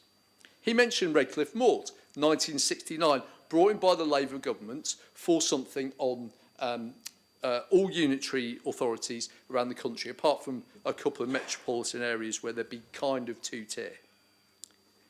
That was the first commission on local government since the 1880s. We haven't had one since. If this Labour government is so interested in changing local government completely, then they should be doing a commission. They should be doing a full commission, as the PricewaterhouseCoopers report that was done by the County Council Network, and say, let's go back to base principles. What is local government here for? What is local government here to do? And indeed, actually include all of local government in it. Back in the 1880s, actually, local government was looked at in London when it was looked at everywhere else. At the moment, we've got something that is going to ignore London, it's going to ignore metropolitan counties, and it's going to ignore recently and not so recently created unitary authorities, which are actually, in some cases, below 500,000 people. That's the reality. There is no rhyme or reason for it. We have not been told why this is the case. It seems as if it's because it's an accident of geography, of unitaries that happen to be in ceremonial counties with county councils, with two-tier county councils, seem to have been picked on to be part of this government's, well, I can't even call it a plan, because they don't even seem to know what they're doing. So, Redcliffe Moor was unitaries, then it was two-tier under the Conservatives in 1973.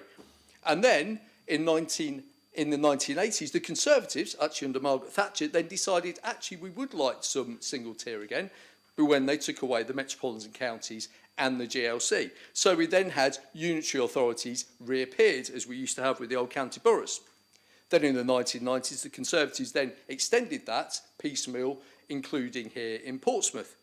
But of course, what they did at the time was they imposed about what the arrangements would be, because in lots of places there was indeed at the time a want for some local authority areas to merge with their surrounding areas, but that was turned down by the government. Since then, it's been a hodgepodge all over the place. It hasn't helped anyone. But the most destructive thing about this is this belief that bigger unitaries are better. Well, you could have bloody fooled me. Apologies for that, Lord Mayor. Look at some of the worst performing unitary authorities being created in the last 20 years. Shropshire, whole county unitary, bigger than Portsmouth. Cheshire East, bigger than Portsmouth, 400,000 people. Two authorities that were created from a completely failing county council in Northamptonshire.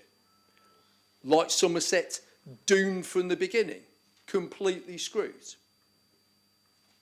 Somerset we've already talked about.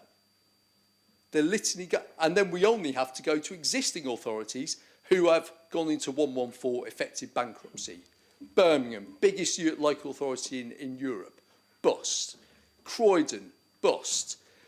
Then some of the small ones like Slough, bust. Biggest London authority, other biggest London authority, Barnet, in special measures. All these kind of places are in massive trouble, and they're bigger than Portsmouth. Bigger is not better. And what's happened to those places which have been forced to merge and become these big authorities? Well, let's take Somerset. Somerset is a great case study for what not to do, which unfortunately is a paragon of what the government wants to do. They had invested for years to put money aside to invest in capital that would save them money in the future. They had to draw from that to make sure that they could fund their revenue because the government screwed them over when they became a unitary. We've had this as well locally. When we were merged into the Integrated Care Board, we went into something that ran itself, that washed its own face, We did things in our needs in the health and social care in this area, and we went to a organisation that had £120 million deficit because of stuff that had gone on elsewhere in the county. That is the danger that will happen to us, colleagues, if the government forces into something and doesn't provide any money for it. We haven't had any guarantees on that from the government, so hands off Portsmouth. We know how to run this bloody city, and we can continue doing so, and I hope you'll back this today. Councillor Gardner. Thank you, my Lord Mayor. Portsmouth councillors sit close to our communities. This makes us responsive, approachable, trusted and understanding of local needs. The danger is that all of this is lost in Labour's top-down imposition of mega-councils, regional rather than local government covering 500,000 plus people. This is the opposite of devolution and takes power away from local communities.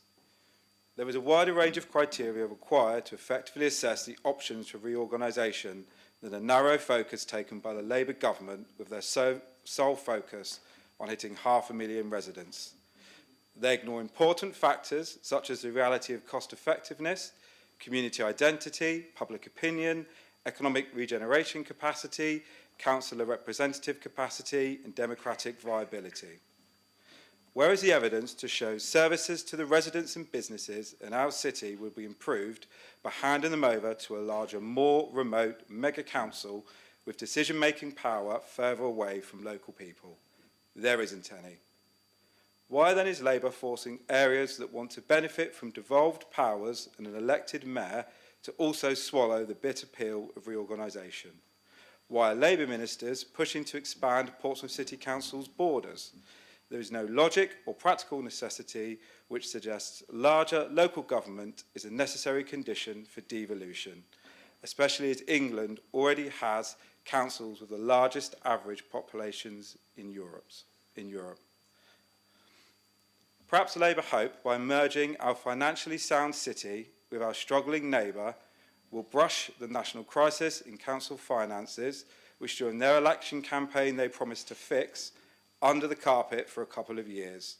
This will suit Rachel Reeves, Stephen Morgan and Amanda Martin just fine and dandy, but will leave residents in my ward of Drayton and Farlington facing worse services and higher council tax. I've heard my colleagues in this debate raise that we need further clarification from Labour ministers about what will happen to the debts of merging councils. Well, with respect, no further clarification is needed. Labour have set out their position. It is crystal clear. In Jim McMahon's letter of the 5th of February to local leaders in the Hampshire and Solent area, he confirmed there would be no write-offs of council debts to help smooth the process, with multi-billion-pound debts being subsumed into the new merged councils. Debt levels would need to be managed locally, and there is no proposal for council debt to be addressed centrally or written off as part of reorganisations.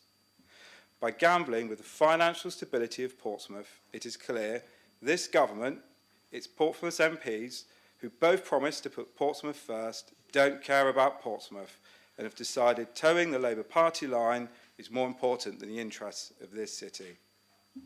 Should Labour get the outcome they want and abolish Portsmouth City Council by imposing a mega council on us and removing the local from Portsmouth local government, it will rightly be remembered as an act of municipal vandalism upon our city. Thank you, Lord Mayor.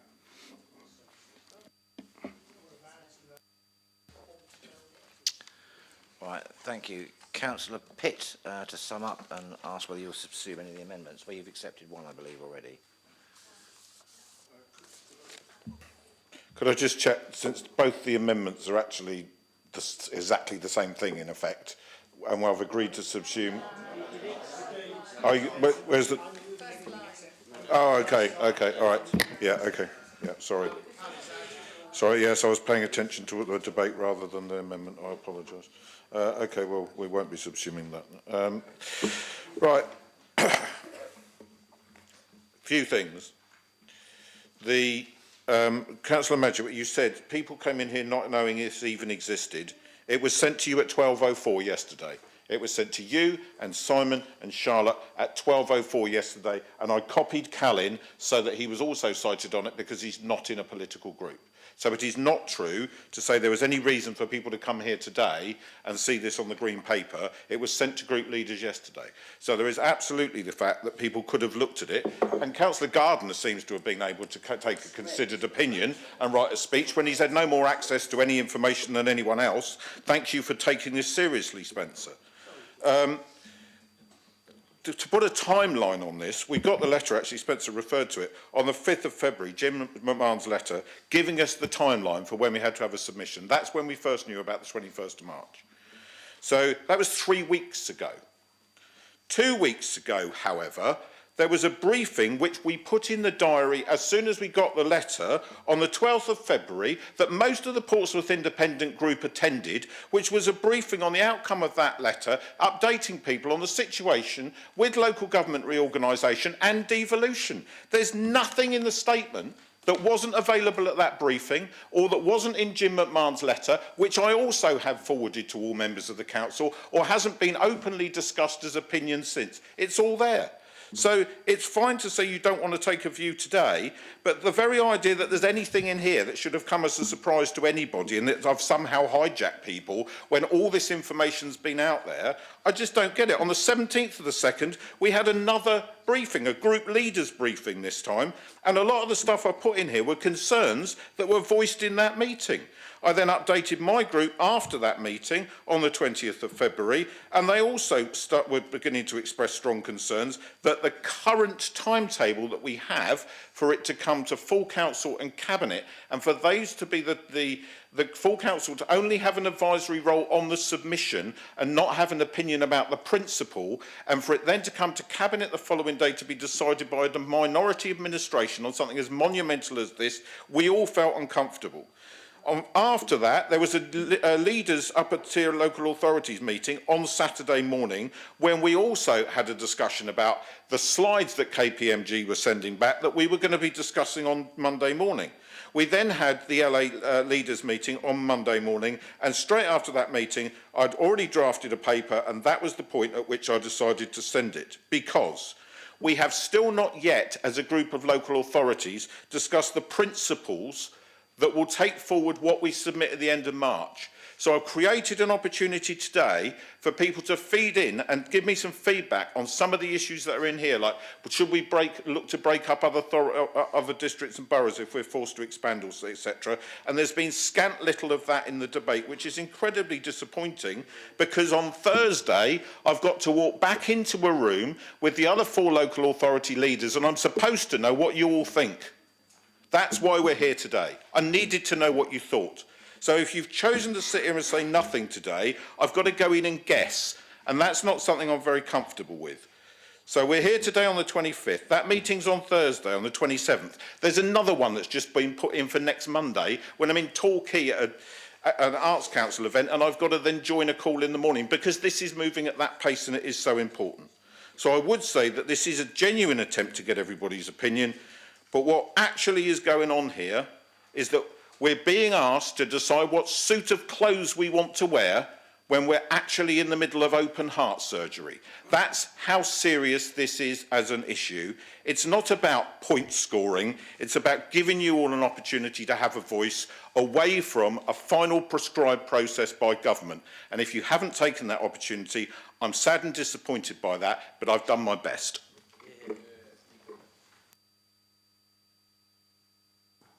My Lord Mayor, can I suggest that we have a recorded vote on this significant issue?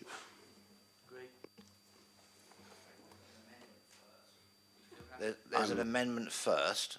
There's one amendment's unsubsumed. So are you asking for a recorded vote on both the amendment and the... You are? Okay, well, I need to see all those in support.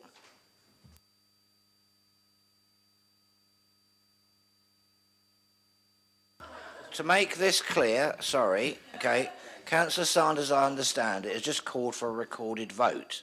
He called for a recorded vote before I'd actually moved to a vote on the unsubsumed amendment. So I then asked, do you want a recorded vote on both, which I believe you said yes. So we are at now if there are enough people in support of Councillor Sanders' request that we have a recorded vote on the unsubsumed amendment and on then the full motion when we go to it. So all those in favour of agreeing with Councillor Sanders for a recorded vote on both.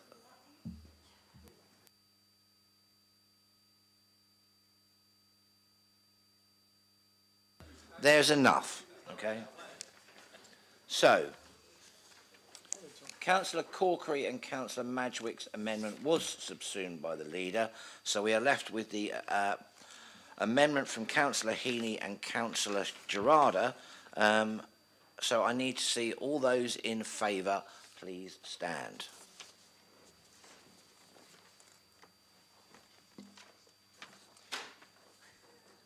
Thank you.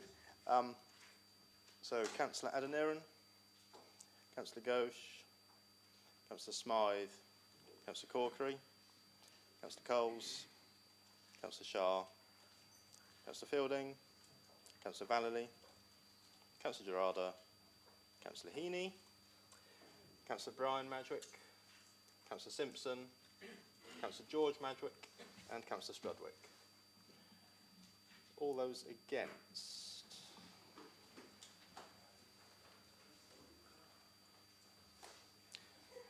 Councillor Jeffrey, Councillor Holder, Councillor Dorrington, Councillor Oliver, Councillor Kadir, Councillor Winnington, Councillor Vernon Jackson, Councillor Atwell, Councillor Barrett, Councillor Ashmore, Councillor Candlish, Councillor Adair, Councillor Brent, Councillor Swan, Councillor Mason, Councillor Brown, Councillor Hunt, Councillor Horton, Councillor Gardner, Councillor Pitt, Councillor Sanders, Councillor Bosher, Councillor Dyke, Councillor Tyndall, Councillor Dent and Councillor Cordy. All those who wish to abstain. Lord Mayor. I'm being consistent, sorry. Okay, so that amendment is lost. We now go to the amended proposal from Councillor Pitt.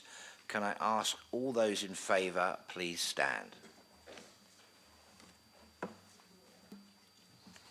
Thank you, Lord Mayor. All those in favour is Councillor Coles, Councillor Ghosh, Councillor Corkery, Councillor Jeffrey, Councillor Holder, Councillor Dorrington, Councillor Oliver, Councillor Kadir, Councillor Winnington, Councillor Vernon Jackson, Councillor Atwell, Councillor Barrett, Councillor Ashmore, Councillor Candlish, Councillor Adair, Councillor Brent, Councillor Swan, Councillor Mason, Councillor Brown, Councillor Hunt, Councillor Horton, Councillor Gardner, Councillor Pitt, Councillor Sanders and Councillor Bosher. All those against?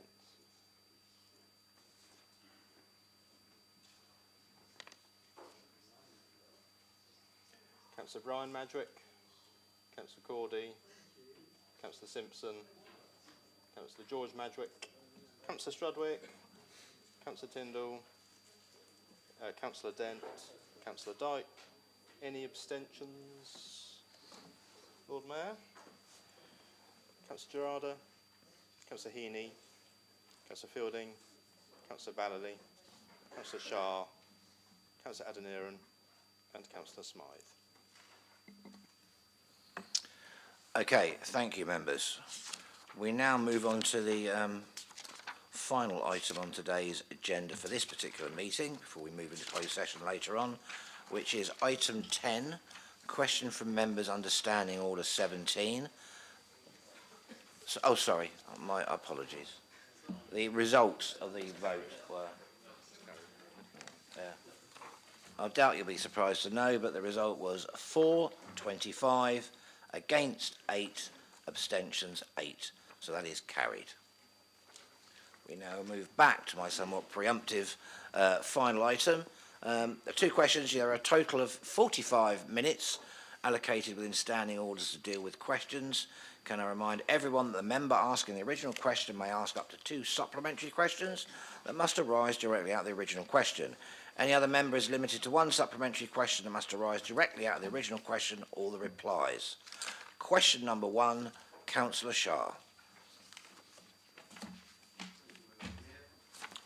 Cabinet Member for Community Safety, Leisure and Sport undertake to provide signage in all the parks, especially in Cosham, that can be understood by those with learning needs so that they can benefit from the city's green spaces. Thank you, Councillor Shah. Councillor Hunt. Thank you very much indeed, Councillor Shah, for your question. So the response is this, that the signage displayed in the city's parks and green spaces has accumulated over time and covers a range of purposes. The signage commonly includes legislative or government guidance, such as dog control measures and precautions over bird flu, information, directional or site facility and contact details, and interpretive panels and illustrative artwork that highlight particular areas or points of interest or promote green initiatives. The majority of signage will have involved engagement with the Council's corporate communications team and be designed to the best practice guidelines in place at the time. This includes legislative and safety signage that is not otherwise available from suppliers to signage standards. Some sites will also display signage that is provided by third parties, such as the fantastic King George V playing fields, provided to meet the fabulous Football Foundation guidelines as part of the grant-funded improvements. As signs require replacement or new signage, new signage requirements are identified, there is opportunity to review the current messaging, its design and display. An example of responding to a specific need is the introduction of the communication boards in play areas to support children with autism. Following the initial installation, the demand has proved popular and has led to similar boards being installed to additional sites across the city, including at Cosham Park. The Parks team welcome any suggestions of where signage can be improved, whether that be for general benefit or to meet an identified need, and will seek to respond where possible. In short, it's ongoing work. Thank you, Councillor Hunt. Councillor Shah, do you have a supplementary question? Okay. Well, you do have another question, though. Okay. So there's no one else has come up. So move on to question number 2. Also in the name of Councillor Shah. Councillor Shah.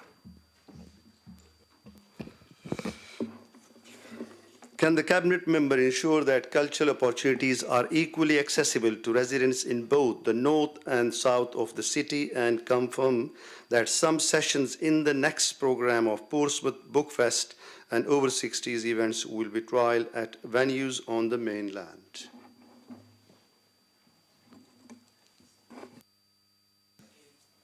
Gosh. Councillor Pitt. Thank you, Lord Mayor. I found this one slightly confusing because it talks about the mainland, but it talks about the north of the city. So generally, when we talk about the north of the city, we mean sort of Baffins and Nelson on either side upwards, because it's the Portsmouth North parliamentary constituency. So my answer will cover both bits. Bookfest has always been committed to making events available and accessible to residents throughout Portsmouth. This year, during the half-term, the programme features several children's events based on the classic picture book, The Tiger Who Came to Tea, taking place at North End, Cosham and Paulsgrove Libraries. Cosham Library is also the venue for a creative writing activity for children aged 7 to 11 and a writing workshop for adults. Tiger Boat Theatre are running special story sessions at Carnegie Library in Fratton and North End Library. In previous years, Bookfest has also presented events such as supernatural writing workshops for adults at Wimmering Manor. When presenting, this is a weird job.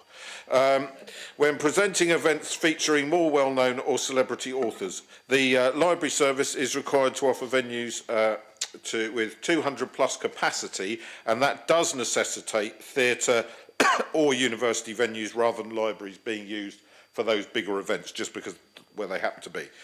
The 60 Plus Festival seeks to offer and encourage social interaction through a variety of events, sessions, talks and activities, and the events team reach out to a variety of community groups and organisations across the city to compile the programme each year. In 2024, many events based in the north of the city were offered at Buckland, North End, Stamshaw, Hillsey and Cosham, and we include within the existing distribution list community centres and libraries. Sessions on digital library services were offered as part of the 60 Plus Festival last year at North End Library, and sessions take place in different venues each year. We'll continue to ensure the programme features different library venues this year, and we'll work with Pompey pensioners to identify available activities north of the city, as well as actively source additional activities on the mainland.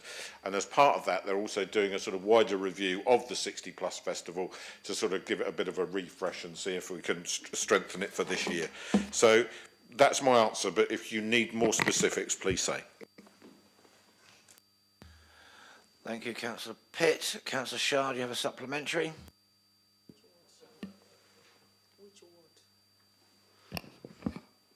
Actually, I mean something towards the north, means not in the center of south and north. So, like the event we had in King George, that's taken off from the north of the city. So,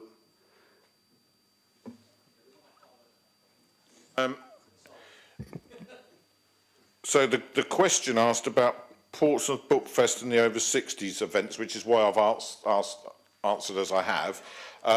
But there is, as I've previously reported and answered at full council, there's a review going on about what the usability of KG5 is now that the post the hub reopening, and the events team have been working on that. I think they actually put an update in a recent decision paper. Where they said that they were doing a review, but if not, it is due to come back anyway.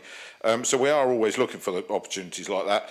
But the locations are not there. You know, the Southsea Common is Southsea Common for a reason. It's a massive event space. So the really big stuff is always going to go down there. And also, a lot of it is not stuff that we necessarily put on as a council, but it's where event organisers come to us and they say where they want to look at. We often suggest Cosham, because we think the accessibility is good. It's got a station, it's near the motorway. People choose not to look at those spaces. So for the relatively few of events that we actually put on as a council each year, then they've got to go to the most appropriate spaces. But we are looking to alternate between the north of the city and the south of the city over the next couple of years with the fireworks, bearing in mind that Councillor Simpson last year was nervous about whether the residents would want it every year at Alexandra Park, because that looks like it is a venue that can be used. So there's some moving parts here, but I just want to get something clear. I was born in St Mary's Hospital and grew up in North End. I lived in Oriel Road for the first 20 years of my life and went to Corpus Christi School. I am not, and Councillor Madden, former Councillor Madden, now Alderman Madden, would attest to this, that I only passed the test in his eyes to be somebody worth listening to when he was in the car with me one day and we passed Gladys Avenue Junction and he turned around and said, and I said something about Corpus Christi School, and he asked me, pardon? What, you're not from the south of the city? I said, no, I'm from the north of the city. We got on fine after that. So Leo was certainly very partisan about such things, and quite rightly so. So I'm not somebody who's Southsea focused. I don't believe the administration is either. We've got 6 councillors across Nelson and Baffin's wards, and they're always haranguing me about more stuff going on in the north of the city. So I just don't buy this whole thing that everything happens in the south of the city. The truth of it is that in any city, you will always find cultural quarters and clusters which attract a disproportionate number of the events. But short of going and building a new theatre, etc., up in Hillsey, which I'm sure Russell would love, by the way, we have to work with the infrastructure we've got. And I'm going to take the opportunity to take you back to the fact that if local government reorganisation happens, a lot of these nice things, the revenue grants that we give the theatres, etc., which helps them to be sustained, might all be at risk. So be careful what we wish for, but at the moment there is no bias between north and south. These are long-established things that work in the best venues for them, and if the best venue for something happens to be in the north of the city, great. Thank you, Councillor Pitt. Councillor Shah, do you have a final question? You don't. Okay, thank you. Councillor Hunt. Well, will the leader agree with me that he missed out Farlington Playing Fields, Andrew Simpson Centre, the Mountbatten Centre, KG5 playing football reorganisation, the BMX track, the splash pool, Hillsea, Lido regeneration and what we do there, the Paulsgrove and Women in Carnival, which we lend support to, the Paulsgrove Community Centre, the Wimmering Centre, what else have I got here? I could go on and on and on, but the point is we share it out north and south. Yes. Well done, Councillor Pitt. Councillor Bosher. Thank you very much, Lord Mayor. Well, I'm from the north of the city. I'm Drayton Farlington. In fact, I'm off the island when we talk about island cities and all that sort of stuff, which always gets me exercised because I see Portsmouth as one great big happy city, or I'd like to think so. I think the leader has actually partially answered my question, but Councillor Shah is frequently asking a number of questions about culture and leisure activities in and around particularly his area. Would the leader agree with me in the fact that if we do go down the route proposed by the Labour government for a super city, so to speak, that all of these nice things that Councillor Shah keeps wanting for his area are likely to be at risk when we inherit debt from other local authorities?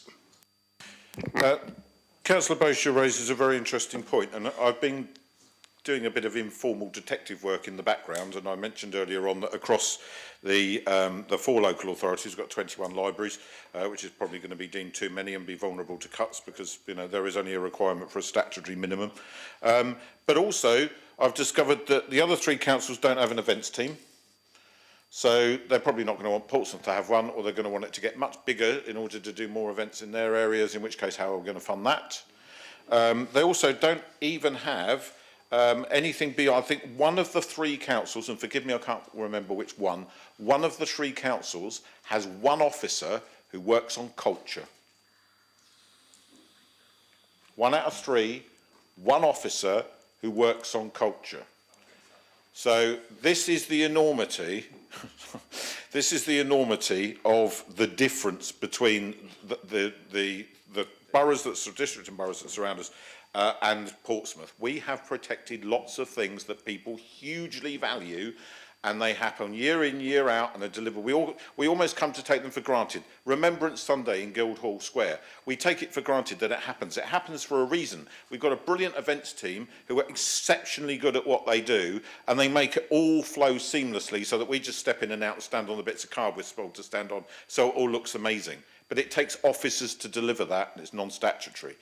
So Bookfest is non-statutory. So at the moment it's happening in Portsmouth North and it's happening in Portsmouth South, but it might not be happening at all because it's non-statutory. So if it doesn't get funded, it won't happen. So there is a huge amount of stuff here that comes into play. So Councillor Bosher, you are absolutely correct that there is an enormous risk to what I would describe as the quality of life, the things that matter to our residents, the bit extra that we manage to still deliver as a council that's long gone elsewhere, because we do it because our residents expect it and they deserve it, and we want to make Portsmouth a special place. And it's losing the status of Portsmouth as a special place that is keeping me awake at night. Thank you. All right, well, thank you, members. That brings an end to today's meeting. So I'm going to close the meeting at 18:13. We will reconvene in 10 minutes for our closed session nomination and selection of the Deputy Lord Mayor and Deputy Lord Mayor. So we are now at, as I said... Sorry? We do. We do. So come back here at, where are we, 18:14, come back here at 25 past.